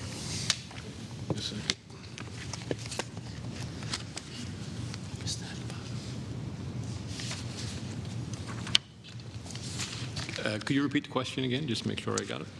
Provide an update on the road work carryovers and what contracts were affected and what the total value are? Corey Grandy, I don't have a specific carryover number. It's a bit, it's difficult to pull it out. Some projects, when they're tendered as multi-year projects. Other projects, when they are tendered, we tender them as a single-year project, and they might carry over. So just want to make a discrepancy between a planned two-year project versus an unplanned two-year project. The best way for me to answer your question on the whole is our roads plan funding is spread across 4 different activities: 3.1.01, 3.1.02, 3.1.03, and 3.1.05. So you got to look at all 4 of those activities in order to look at the program holistically.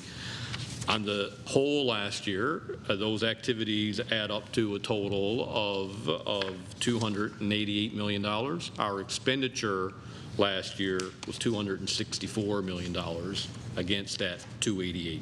So I think that's the most simplest way, MHA, that I could answer that question. What's the status of the $20 million 15-kilometer passing lane project near Port-aux-Basques?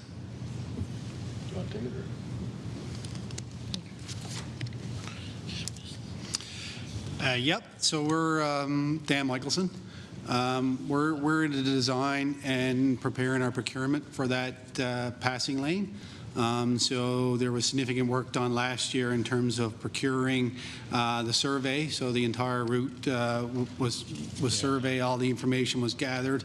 Engineers have been continuing to gather information on the route over the winter.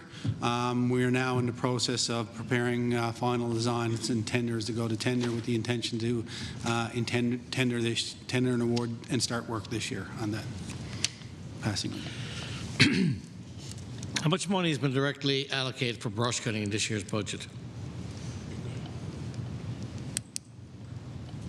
Yeah, that's it. Yep, so brush clear. Dan Michelson. Brush clearing comes out, like I said earlier, comes out of our provincial roads current account. We do that through our asset management division. We've allocated approximately $4 million, which prior to last year, we used to allocate $2 million. Last year and this year, we're allocating $4 million. As well as an additional $1 million for moose fencing. And last year also there was additional $3 million on top of the $4 million for clearing of the twinning sections of the highway, which has now been completed. How many contracts, how many brush cutting contracts were issued last year? Dan Michelson, I don't have the exact number, but I can certainly bring it back to you. But it would have been in the dozens, in the tens for sure. What's the status of Team Gushu? Over to the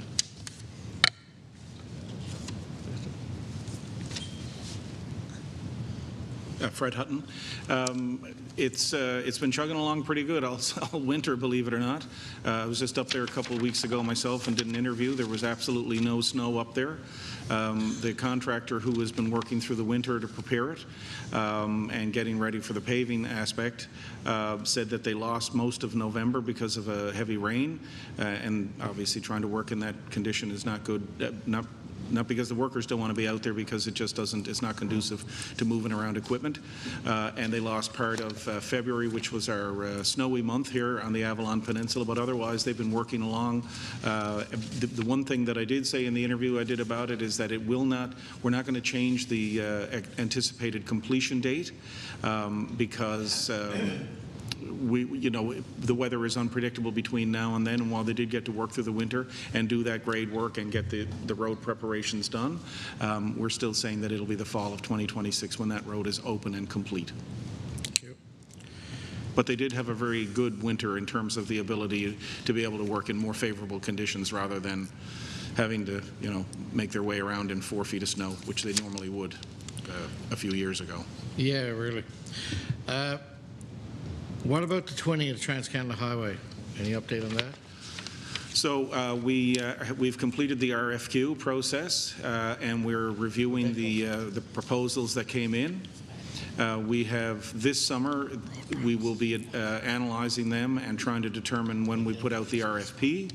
And one of the things that we will be doing this summer, we'll be moving about 300 utility poles that have to be moved in advance of, if anybody's driven out there, if you've seen it. Perhaps MHA McKenna has. There's a cleared area, but there are still a lot of utility poles right through the center of it. Obviously, they're going to have to be moved back.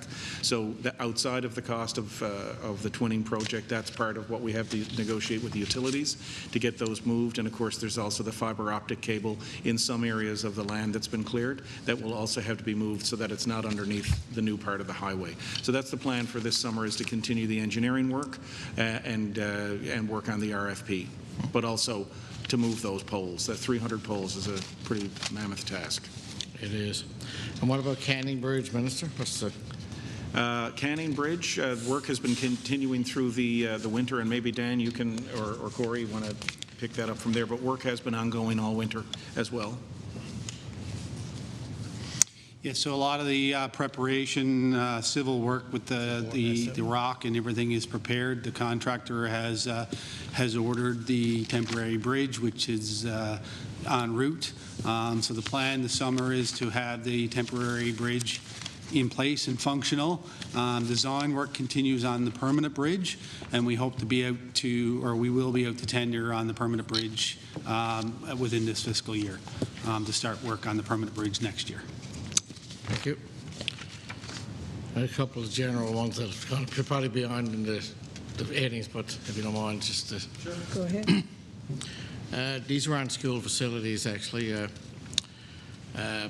Paradise High School. I'm looking basically, I guess, for updates on these projects, if you don't mind. So, Paradise High School. I'll give you them all. Dorset, Paradise, Portugal Cove St. Philip's, the new school in Cartwright, and Kenmount Terrace School.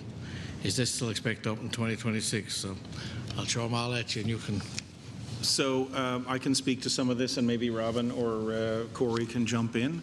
As you know, we just selected the site not too long ago for the Paradise High School, which is right across from the current intermediate school.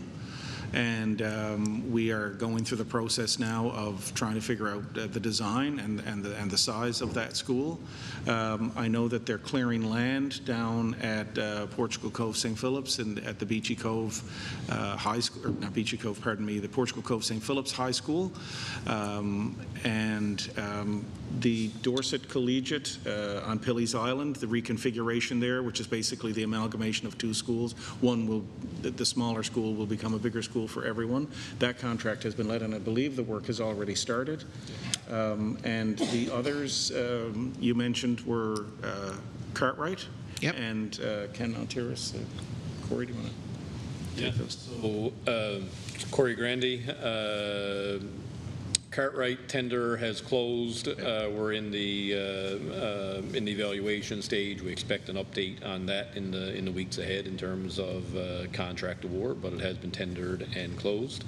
And Kenmount Terrace, we had issued an RFP over the winter that has also closed, and we are also in the evaluation process of the results. I'll just add as well, just on those, great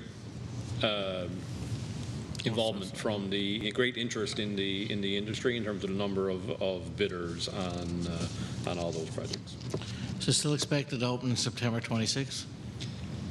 Corey Grandy, the evaluation of the Kenmount Terrace RFP includes evaluation of the tender, and so in the evaluation of their proposals, every contractor was able to propose their own work schedule. So the evaluation will inform the answer to your question. So short answer is I can't answer that right now. All right, your time is up now. So MHA Brown, do you have some questions on this set? Perfect. Thank you for that. Just follow of the school projects and stuff that were just listed by the minister. And that of those projects, which ones are regular builds and which ones are P3s? And if you're possible, just to see which of these builds are P3s and which one are just like a regular government-owned build. Corey Grandy, the highway twinning project is a P3, and I don't know if your question was specific to schools. I didn't hear the beginning of your question. All the projects that were listed. Yeah. So the twinning project is being procured as a P3.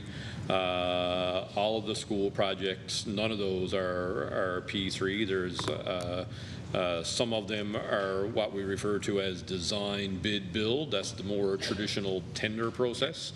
Some others are such as Kenmount Terrace and Portugal Cove St. Philip's. We did using a design build model, whereas Cartwright and Pelley's Island, as two other examples, they were the more traditional design bid build. None of the schools are P3. Perfect. Thank you. Thank you there. Can we also get an update on the Francophones school, I guess, expansion in Happy Valley Goose Bay as well? That was also announced in this budget. Sure. Oh, sorry, I forgot to raise my hand. Fred Hutton. So what I was actually visited the school and the one in Lab West in the last few months. I can't remember exactly when, and met with the chair and some other folks at both schools who are on the boards. And the money that's there is to look at what could potentially be done. It's basically to scope out with engineers and consultants on what could be done given the existing facility. I'm glad you visited that, and also the one in Lab City. By the way, the one in Lab City is the first school in Lab West. It's one of the oldest buildings in Lab West. On the infrastructure, healthcare infrastructure, we've seen that, especially in the 3.2.02, there was a significant increase in the budget this year. Is this due to the rising costs of the P3 model, or is this other effects? Sorry, did you say 3.202? That's correct, Minister. No, you guys. Corey Grandy. So what you see in 3.2.02 is the operating payment for the projects that we've delivered under the P3 model. So the increase from 24-25 to 25-26, that relates to the new mental health facility completing construction and going into operations mode. So then the 30 years of lease payments kick in. Perfect. Thank you so much there for that. Under, I guess, the here we go. Yeah. Can we get an update also on the Labrador Correctional Facilities Center's work? I know they've, over a number of years, they've been doing some work there. Can we get an update on where it's to right now? Darlene Sprackman-Reed. Work has recently resumed at the Labrador Correctional Facility. As you're aware, we had a delay because of the presence of asbestos, the abatement of that. But the contractor is back on site and work has resumed. Great. Thank you. Can we get a rough completion date on that work, please? We are estimating the fall of 26 for that.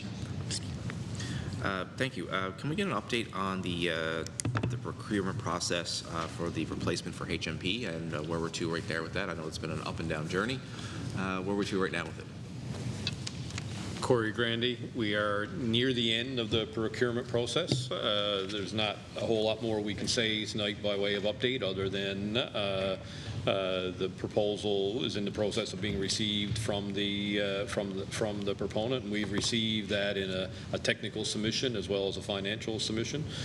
So we are currently in the process. We've received the technical submission. We're in the process of reviewing that, and the financial submission will be submitted very soon, and then we'll be able to complete our evaluation. I know that there was a new overpass and that announced off for, I guess, for off Kemont Road for the new health campus and everything like that. Is there any date of when the start and finish of construction of that project, or is that still, I guess, in the design phase? Corey Grandy, we are going to start some preliminary work. You won't see concrete being poured this construction season, but similar to what you've seen on the TCH 20 project, you might see some clearing up there this year as we complete our routing. Heavy construction not likely to occur or to begin until the 2026 construction season, and I think premature to pick the target date. It'll be a 2 or 3 year build is what we expect at this point. Perfect. Could I add to that, if okay, Madam Chair? Fred Hutton, sorry, MHA Brown, if I could just add to that. One of the things further to what the deputy was just talking about is with that land where it's situated up on Kenmount Crossing, it is literally between two of the biggest cities and one of the biggest towns in the province. And one of the things that's really appealing about it in terms of, well, just for transportation purposes, if you've ever tried to get out of Paradise in the morning, if anybody lives up in that area, or tried to get back to home, there isn't one way in and one way out of Paradise. There are others, but a lot of people choose to use that because it connects to Route 1, which is the Outer Ring Road. And if you are heading towards the Confederation building from out of town on the right-hand side where the hospital will go, there is an ability to put some sort of roundabouts or bridges or overpasses there that would connect into Paradise. And equally, obviously, the area will need more water infrastructure.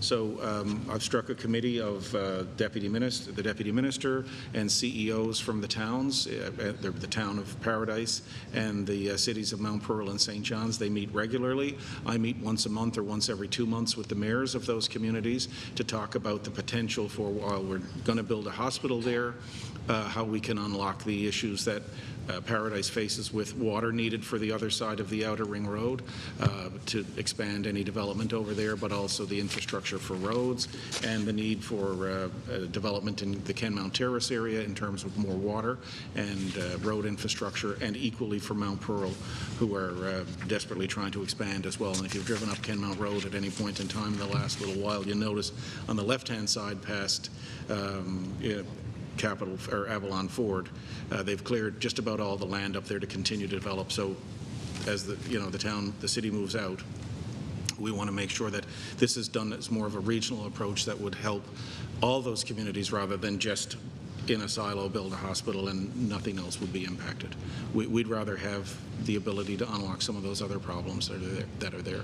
But again, to Corey's answer, to Corey Grandy's answer, it's going to be a while. You may see some prep work this summer, but the road won't be open this summer. Thank you so much, Minister. Can I get an update on the work with the pre-feasibility study for the road to the North Coast? I know that was gone to the Indigenous groups for review, and that have they come back to you on anything on that yet, or is that still with them? Sure. This is Fred Hutton, and we are still respectfully waiting for input from the Indigenous groups to proceed and to release that report. Perfect. Thank you so much. Under municipal infrastructure, I know in the past I discussed it there, and that we've asked about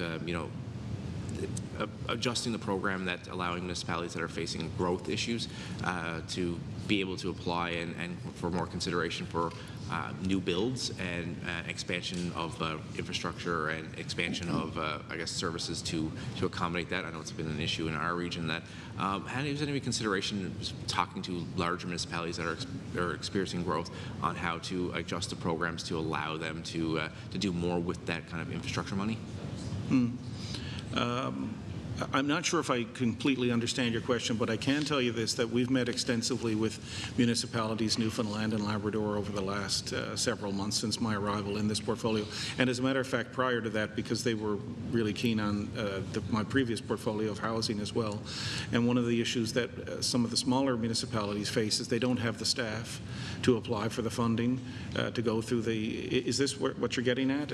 Kind of partially, but yeah. We'll expand. Yeah, sure. So one of the difficulties, like a small community of 1,500 people or 300 people, they don't have the staff to fill out the federal forms to get the federal portion of funding. That would perhaps unlock some provincial funding as well. So, I mean, we've been dealing with them and individual communities, but I'm not sure if I've answered your question. No, it partially did, and thank you for that. The other portion is like, for example, like in Labrador City, they have land that was cleared off ready for development, and it was under the expectation of a developer would build the street, put the road, water, sewer stuff in. That fell through. There's a need for housing in that, but there's such an incurred cost to build, especially in a region like Labrador. And so the problem is that a lot of their hands are tied in the sense that, well, if they can't apply through the way some of the programs are set up, is to go and apply for a road, water, sewer, street to be built under some of these infrastructure programs and that. And so what I guess they're wondering, and I guess a lot of theirs wondering, is there any consideration by the department to be more forgiving or more open to the concept of allowing a municipality to build a brand new street with water, sewer, and everything like that in the anticipation of trying to alleviate some of the cost for housing? Yeah. So, I mean, we would be open to that. We've just signed off on the Canada Housing Infrastructure Program Fund, CHIF, which is the new version of ISIP. And I should mention as well, and I raised this with the former federal minister of infrastructure, Sean Fraser, when I visited him a while back, that it's about a quarter of what the ISIP program was, which is frustrating to us as a very large province with a lot of needs and a lot of municipalities like Labrador West, Lab City or Wabush, or like many other communities that require upgraded infrastructure to maintain their economy, for the ability to grow as a community. That's very frustrating. But what I would say to any community that wants to do that kind of thing is get in contact with the office, and we can have the team sit down with them to see what potential funding is available for what their plan is. We've done that with several already. Maybe half a dozen or a dozen in the last few months. They proactively reach out to us, or just by happenstance, if I run into them, as I did at MNL in Marystown, an urban conference down there just a couple of weeks ago. We landed, there, got in there and spoke to a couple of folks, and as a result, we'll be chatting with them about the exact thing you're talking about. HOA Brown, your time is up for now. If you have more questions, we can certainly come back to you. MHA. Thank you, Chair. Continue on a few more questions, Minister. The budget at $150,000 for planning work. I know school in Goose Bay and Pasadena Elementary, but it also at unspecified schools in St. John's. Is there any idea what schools are part of that planning?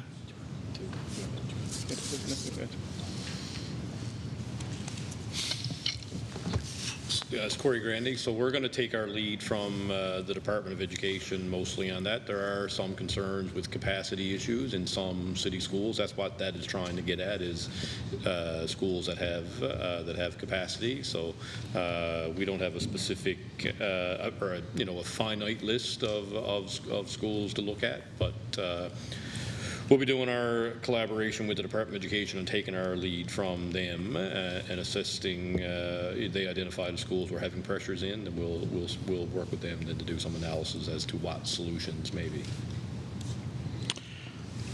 Busing contracts. How many busing contracts are currently in place?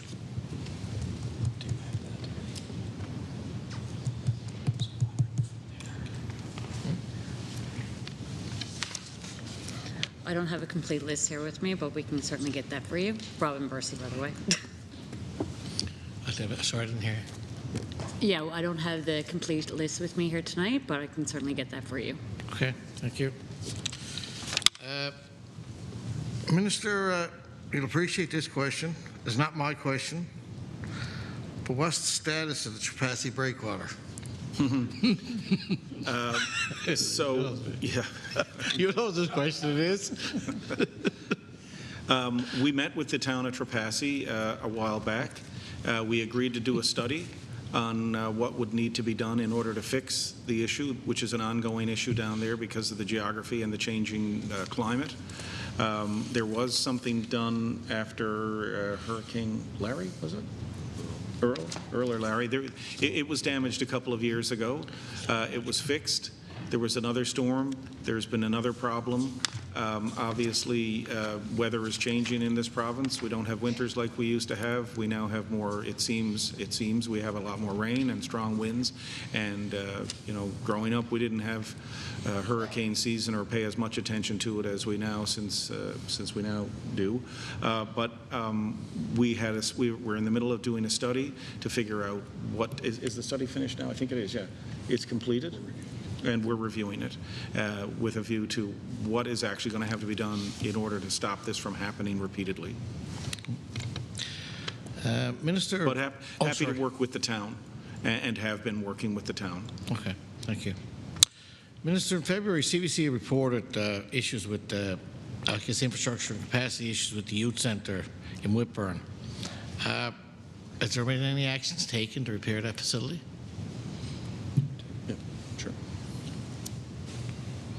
Corey Grandy, we've been working with our colleagues at the Department of Justice. Short answer is yes.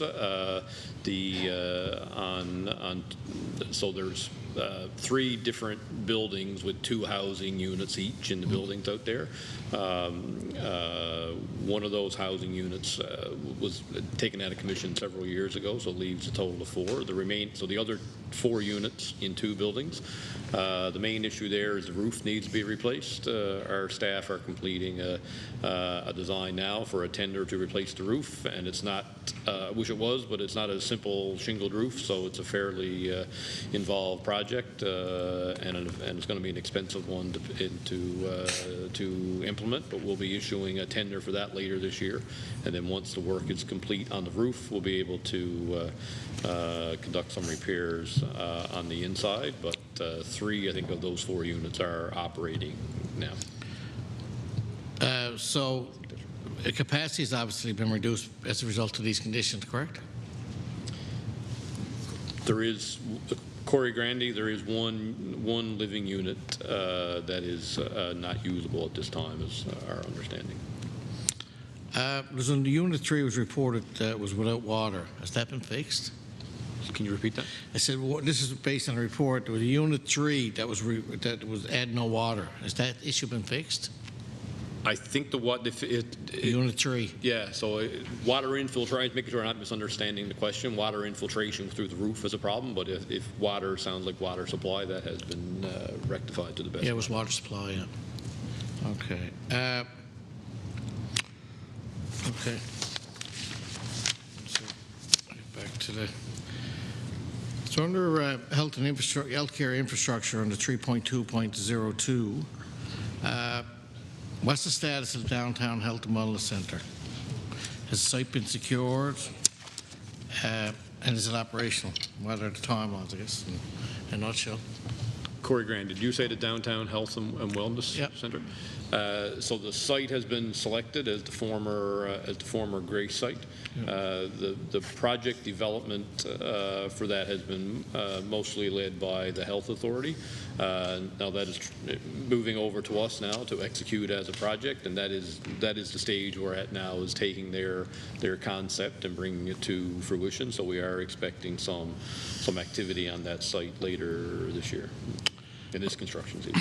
What about the urgent care center in Stavanger? Is this operational yet? Corey Grandy, those urgent care centers are done through the Health Authority. They're not TI projects, so I wouldn't be able to answer that question. The funding don't go through infrastructure either? It doesn't. It's in the Health Authority's operating budget. Okay.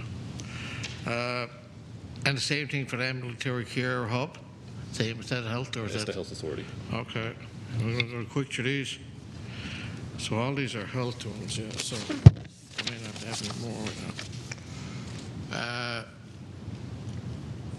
What under ferry terminals? Can you ever break down what repairs and maintenance projects are underway this year? Do you have a list of projects? I feel like there was 3.301.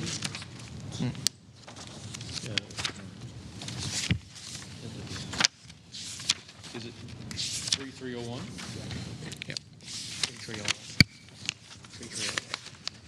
Yeah, 3301. So there was some lapse funds there from our budget to revise. There was work for the jog at the Flanders. The Flanders jog is already on the Bell Island run. So I think MHA, that was the question you asked. Okay. Yep. Under 3.3.02 ferry terminals, the ramp, there's only one ramp, only one built. Why are you only one ramp being built at Farewell? Just the question, why is there only one ramp being built?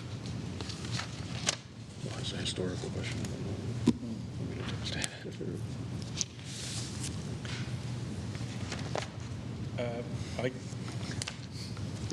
Fred Hutton, I can take a stab at it, but I don't, I mean, historically, there was only one there, I guess because of the size.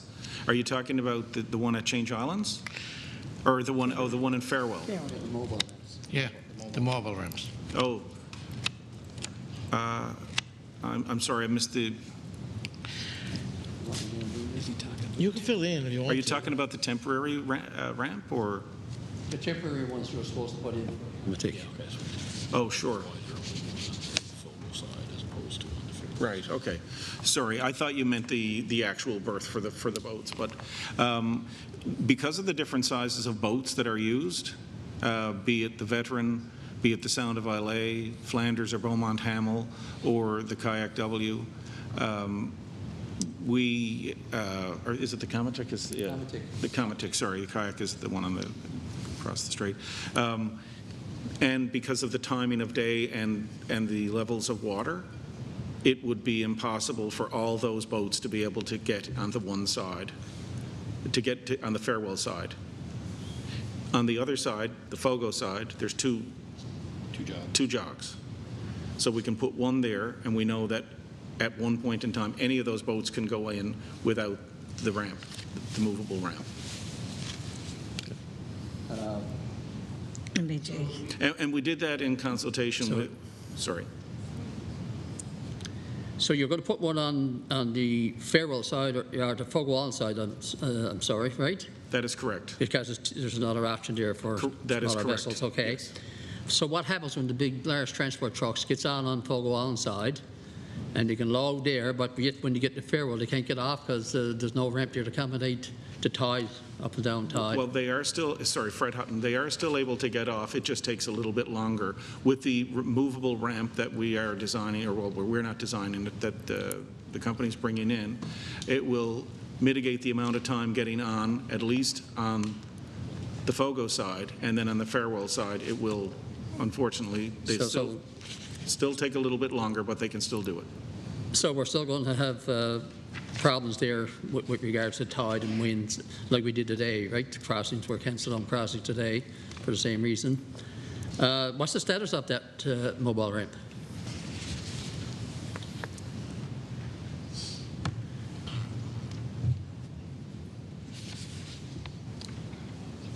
Corey Grandy. We're working with the contractor LMI.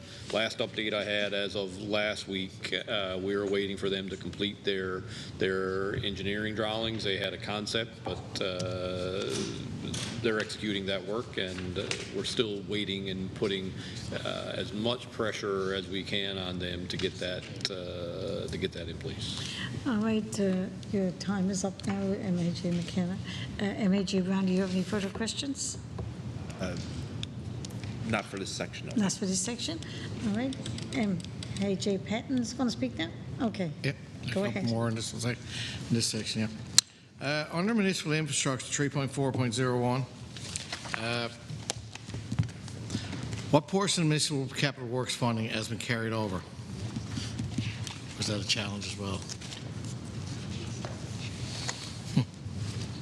MHA Pitt, I'm going to try and answer that one along the same lines I answered your earlier question on the roads program. You can see in our on the total in that activity that we had budgeted $176 million and some change. Our projected revised was 135. So I think the simple analysis is that work then carried over into another year, 25, 26, and beyond. What was the total amount requested versus awarded? Sorry, could you repeat the question? The total amount. What was the total amount that was requested as opposed to being versus being awarded? Do we have that? In the latest call, you don't have that number, just as a... Corey Grandy, we don't have that information. We're trying to recall the number between myself and the ADM in terms of in our recent call what that number was, but we don't have that at the ready. We can provide that information to you and follow up. Can we get the breakdown of the 31 million in multi-year capital works announced in budget 24? Can we get a breakdown of that? It's part of the $70 million 3-year commitment. Corey Grand, do you need me to break down of how the multi-year is spread across the number? I can't remember the exact number 14, of communities. Is that 13, by community? Yeah, we'll have to follow up and provide that to you. That money is usually spent. That's over the bigger communities, correct? That's only the larger municipalities, right? That's correct. Yeah. Yeah. 12 or 13, 8 or 10. Yeah, it's over a 3-year. 3-year period. Yeah. Yeah. How many communities? Okay. Yeah, that's what it's. And can we get a breakdown of the 50 million over the 5 years from municipal capital works?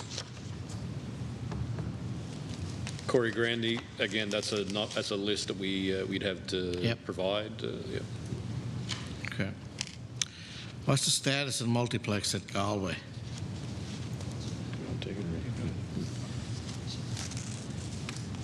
Corey Grandy, we've received some preliminary.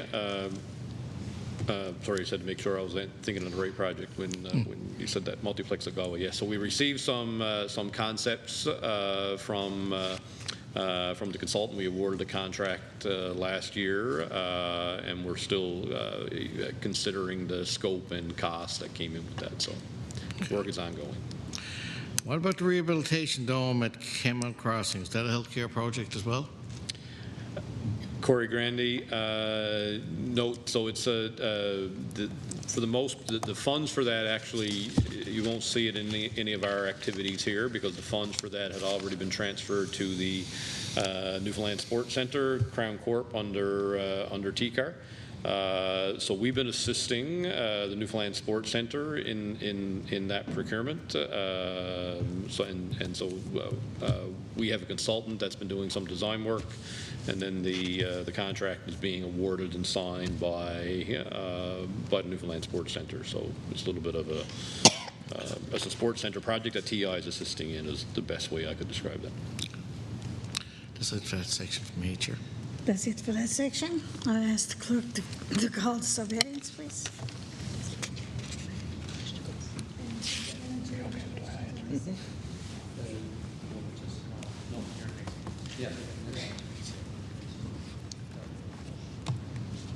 No, I'm going to ask the clerk to recall the subheadings, please.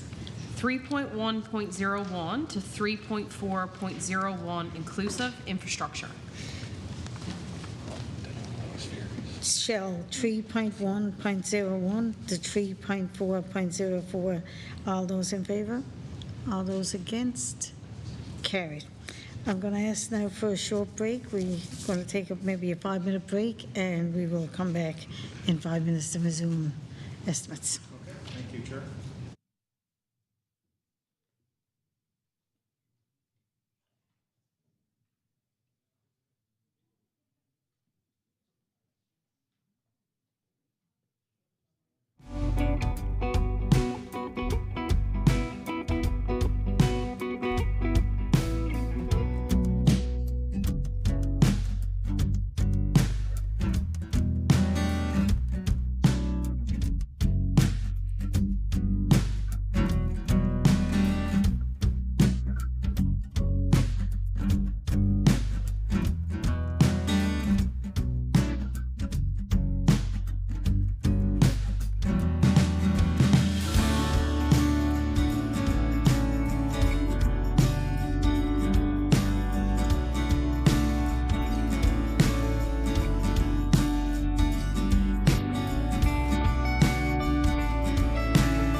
to call the next headings, please.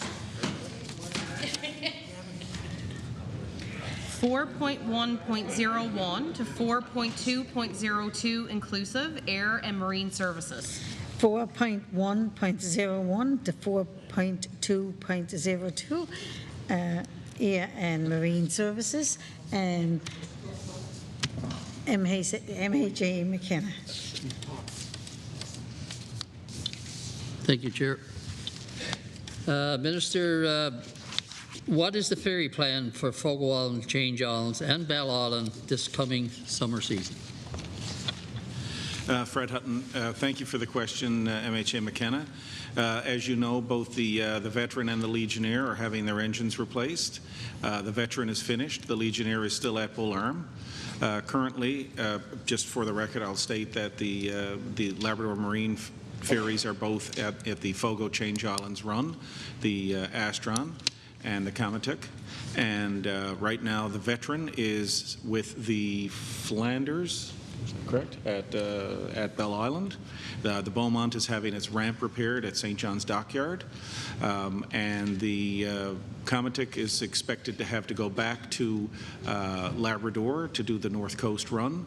That usually leaves, last year it was, I think, around the first week, the first couple of days of June it left. It depends on ice conditions.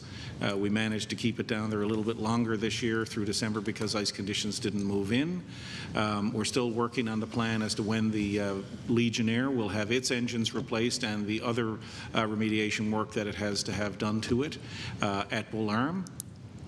We're not exactly sure when it's going to come back, but we haven't made final decisions on what boats will be where at what point in time, but we'll be doing that in the next couple of weeks once we get a better sense of when the Legionnaire is going to be fixed.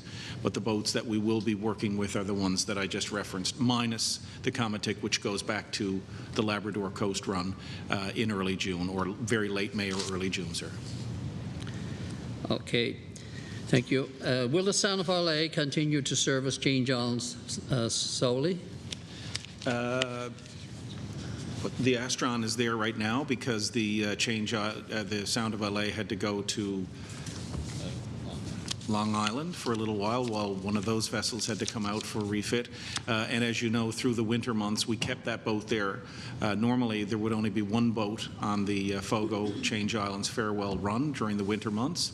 But to mitigate the problems associated with overnight call-out specifically, we asked, in consultation with the Ferry Users Committee, what would work best, and we spoke to the folks at Change Islands as well, the mayor and another person who was part of the committee, what would work best. We worked out a schedule so that it would mitigate the larger vessel having to stay tied up should there be an overnight call out for medical purposes. Now, it hasn't always been perfect, obviously, because there are still times when the boats have to move or not move, but that was the purpose behind making this, I don't know if it's happened before, but a 2-run winter schedule versus what is normally just a 1-run winter schedule, or one vessel, pardon me.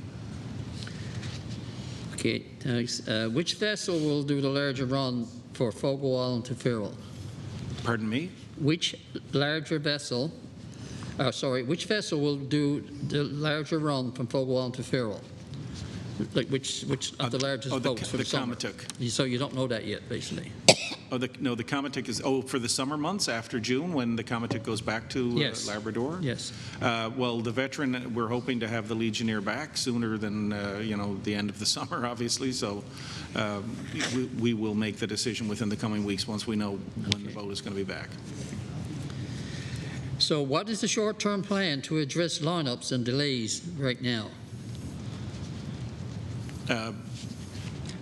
I guess you basically answered that just now when you talked about the Astron being down there now. Right. Well, to have a second boat. Yeah, I didn't realize she was down. It is, yeah. It's been down there for about a week and a half now. Okay. Because the Sound of LA had to leave to go to Long Island. Fogo Island Change Islands. That vessel holds about 20 or 22 cars, I believe, which is actually more than double the Sound of LA. Yes, yep. And she can take, I understand she can take 2 tractor trailers. Yes, and still some vehicles, some passenger vehicles. Fogo Island Change Islands was promised a shore-based manager position. Both you and I talked about that a while ago. during the by-election last year. When will that person be hired?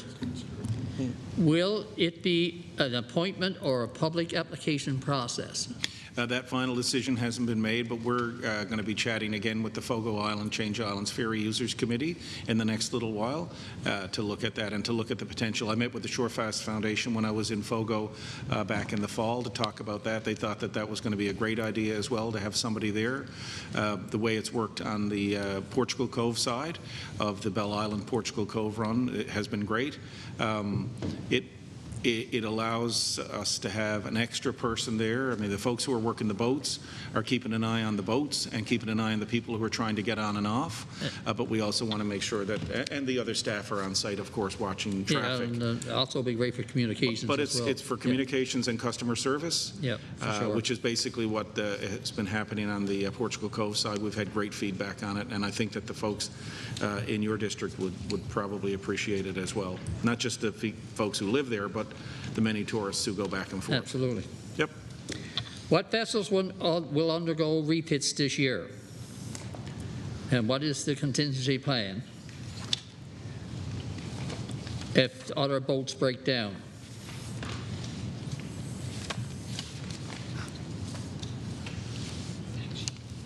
Because that is the crucial time when the fisheries open and tourism and everything like that, and we don't want to be in a situation like we have been in the past, right? They're going to get the exact schedule there for you, but what I can tell you is that we are planning to keep the Astron, which is as a swing vessel, which would service whatever ferry run would need to be done at any point in time, and at a significant cost, I might add, to taxpayers to have that vessel there. But if for specific work on the ferries, Corey has that list in front of him. Yeah, Corey Grandy, at a high level, as Minister said, the Beaumont Hamel is in right now, having work done in St. John's Harbour. The Hazel McIsaac, the Sound of Islay, and the Grey Sparks are all due for refit work this year, and we'll be scheduling that in coordination with the other vessels that we have available. Can I add something to that, Madam Chair? This is Fred Hutton and MHA McKenna. We've had this conversation before. This is part of a larger conversation that we're having, because the ferries that Corey just referenced, two of them are approaching 40 years of age. I think the Sound of Islay is, if not 50, about to be 50 years old. An absolute workhorse, but obviously 50 years old is, in terms of ferry life, it's a long time. But still very reliable, but only able to hold about 9 cars. The Hazel and the other vessel that has to go out, sorry, late in the day. The Grey Sparks. The Grey Sparks are vessels that we rely on heavily as well, but are getting up in age.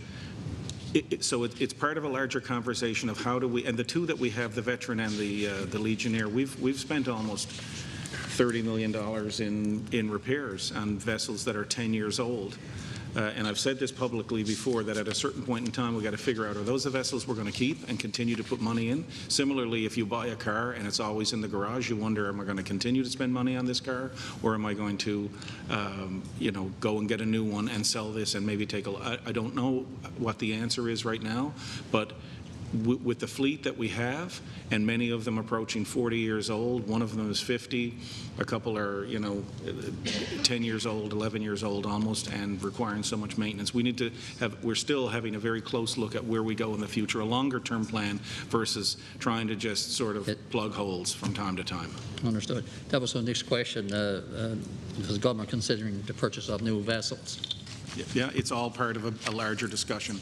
But I will say this as well, and I've told you this and said it publicly, it's very difficult to find used vessels if we wanted to buy something that was 6, 10, or whatever years old, because in most cases people would not want to sell them if they're using them. And secondly, if we did have $50 or $60 million handed to me right now in this department, it would be 3 years before that vessel would show up at a dock anywhere.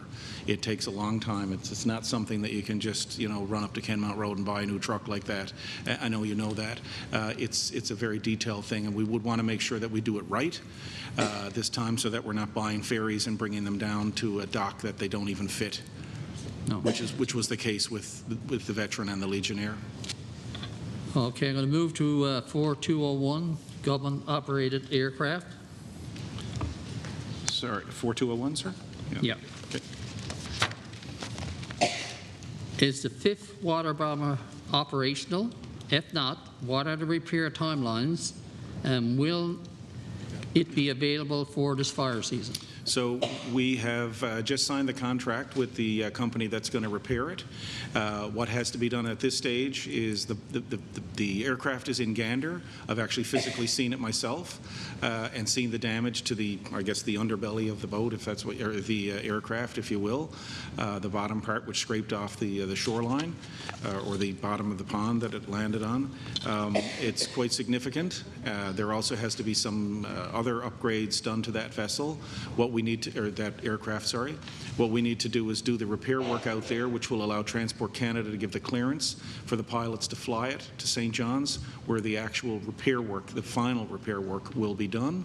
And that includes deferred maintenance that hasn't happened in the last couple of years because the aircraft has been just sitting on the tarmac there. But in terms of timelines for having it ready for the summer of 2026, not this summer, but next. All right, MHA McKenna, your time is up. We will come back to you with more questions. MHA Brown?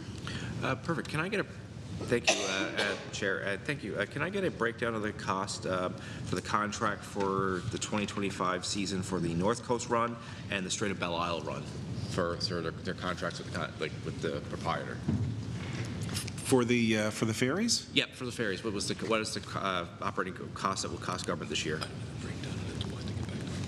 I don't have the breakdown, but happy to get it for you and have it delivered. Perfect. I appreciate that as well. But the ferry cost that we spend per year is, according to the budget yesterday, in the range of about $90 million, plus another 13 for maintenance costs. Yeah, I'm looking for just a breakdown with the contractor for the contracted out ferries. Oh, sure. Okay. Yep. We can get that for you. Thank you so much. And that's one question. And with the changeover with the air ambulances going through a private contractor, what are the plans for the 2 provincially owned planes? Are they going to be sold to the contractor, leased to the contractor, or continue to be held by the province? Corey Grandy. So the RFP that had been issued from the Department of Health provided the proponents with the option of acquiring those aircraft if they wanted in their proposals. So given that process is not complete yet, Department of Health are still leading that. We will make decisions on those 2 aircraft following that after we determine if they will be needed in the private service. Perfect. Thank you very much. And I guess right now with the with MHA McKenna talked about the aircraft. What other work has to be done to the remaining aircraft prior to the 2025 fire season, and what upgrades were required for the aircraft, or are they ready to go and there was no need for this year?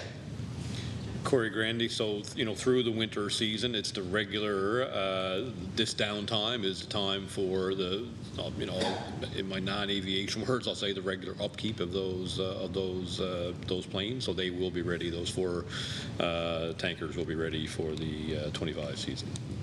All right, perfect. And I know that there was a upgrade done to all the government aircraft over the last couple of years for avionics and stuff. Is all that upgrades completed, I guess, minus the 5th water bomber? I guess that'll get that done at this time? Corey Grandy. So the avionics upgrade is another piece. The aircraft are fully functional, fully compliant with current rules, but the avionics upgrade, you're right, have been talked about, but that is not a piece of contracted work yet, and not due to be done yet from a regulatory perspective. There's nothing looming. It is something to be done in the future, but that is not done yet, or no contract yet for that. Perfect. That was my final question. Thank you, Chair. Some questions?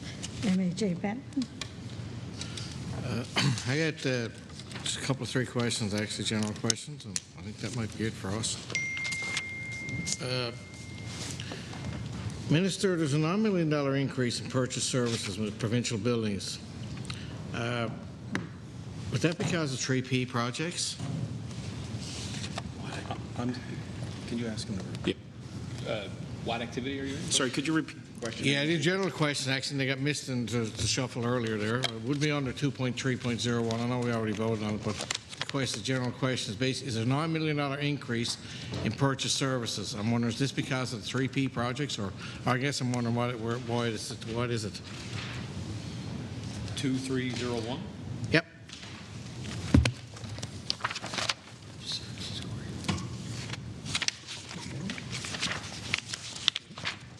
Just give me get to the right page. It's Corey Grandy.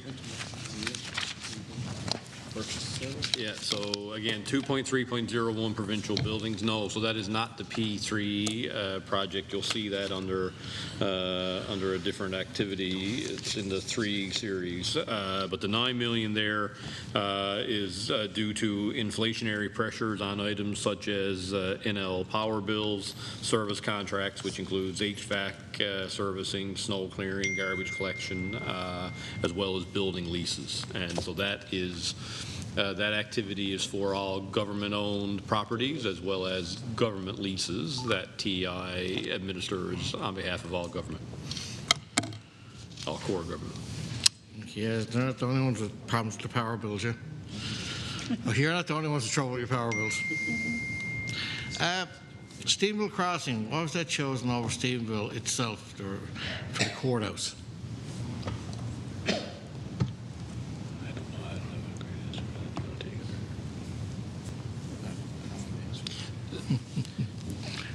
So I make sure I understand your question. So it's you're talking about the location of Stephenville versus Stephenville Crossing? Yeah. So the Martin Gallant building in Stephenville Crossing had closed after some years ago after we completed the new heavy equipment Center of Excellence for CNA. I might have gotten the name of that wrong, but it's close to that.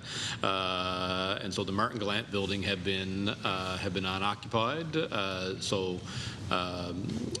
The public building in Stephenville that houses the court as the main tenant. DGS&L are also a big tenant in that building. There's been long-standing issues with that building from an accessibility perspective.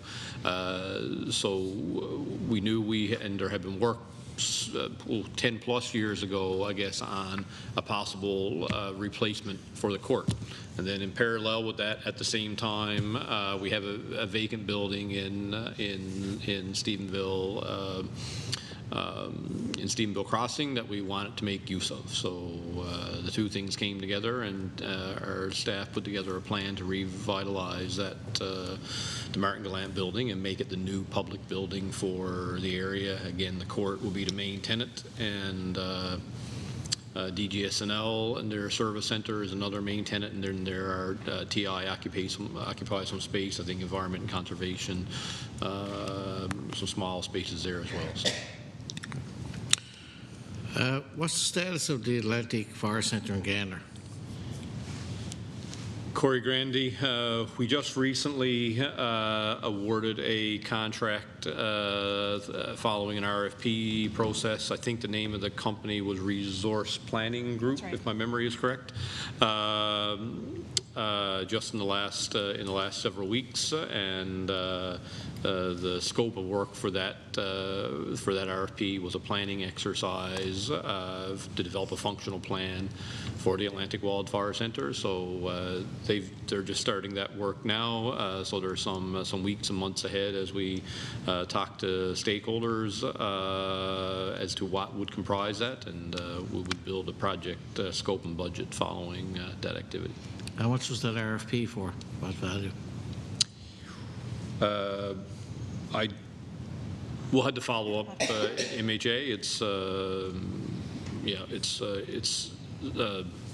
6 digits, not 7. I think it's like 100 and some odd thousand. Yeah. Okay, no, that's it for me. Thank you. MHA Brown, you don't have any further questions? No, I'm done with questions. I just want to thank the department and the minister and all that for being here, and I appreciate their time, and I appreciate the time of the House there for this process. So thank you, Chair. MHA McKenna, no further questions? MHA Patton. Yeah, but I tell Minister Davis beyond me there, he should be thanking us, not Minister Cross. We could have went longer, but we never. Actually, it's probably I've done this department for years, and I haven't done the last couple, but this is the quickest one yet. So I think so. No, thank you all for your attention and your answers to your questions, and I appreciate it. Thanks. Fred Hutton, if I can just as well echo the sentiments from MHA Petton and McKenna and Brown. Thank you for your interest here tonight. We'll attempt to get back to you on any of the things that we couldn't answer this evening. We appreciate your input, but I also want to say thanks to the staff who are here with me tonight and the many staff members who work tirelessly, not just in this building, but across Newfoundland and Labrador on a daily basis. And I often think about we talk about the snow plows and we talk about the ferries that run pretty well 365 days a year, and all the moving parts that are in transportation and infrastructure, and when things go wrong in the ground and we have to get our crews out to fix them.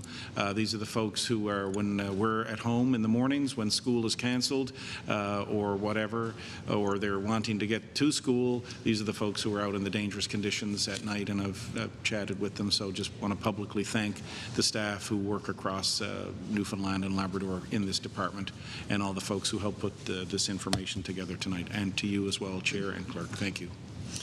Thank you, Ms. Naughton. I asked the clerk to call the subtitles. We call the subtitles. 4.1.01 to 4.2.02 inclusive, air and marine services. Shall 4.1.01 to 4.2.02 carry? All those in favor? All against? Carried. Shall the total carry? All those in favor? All those against?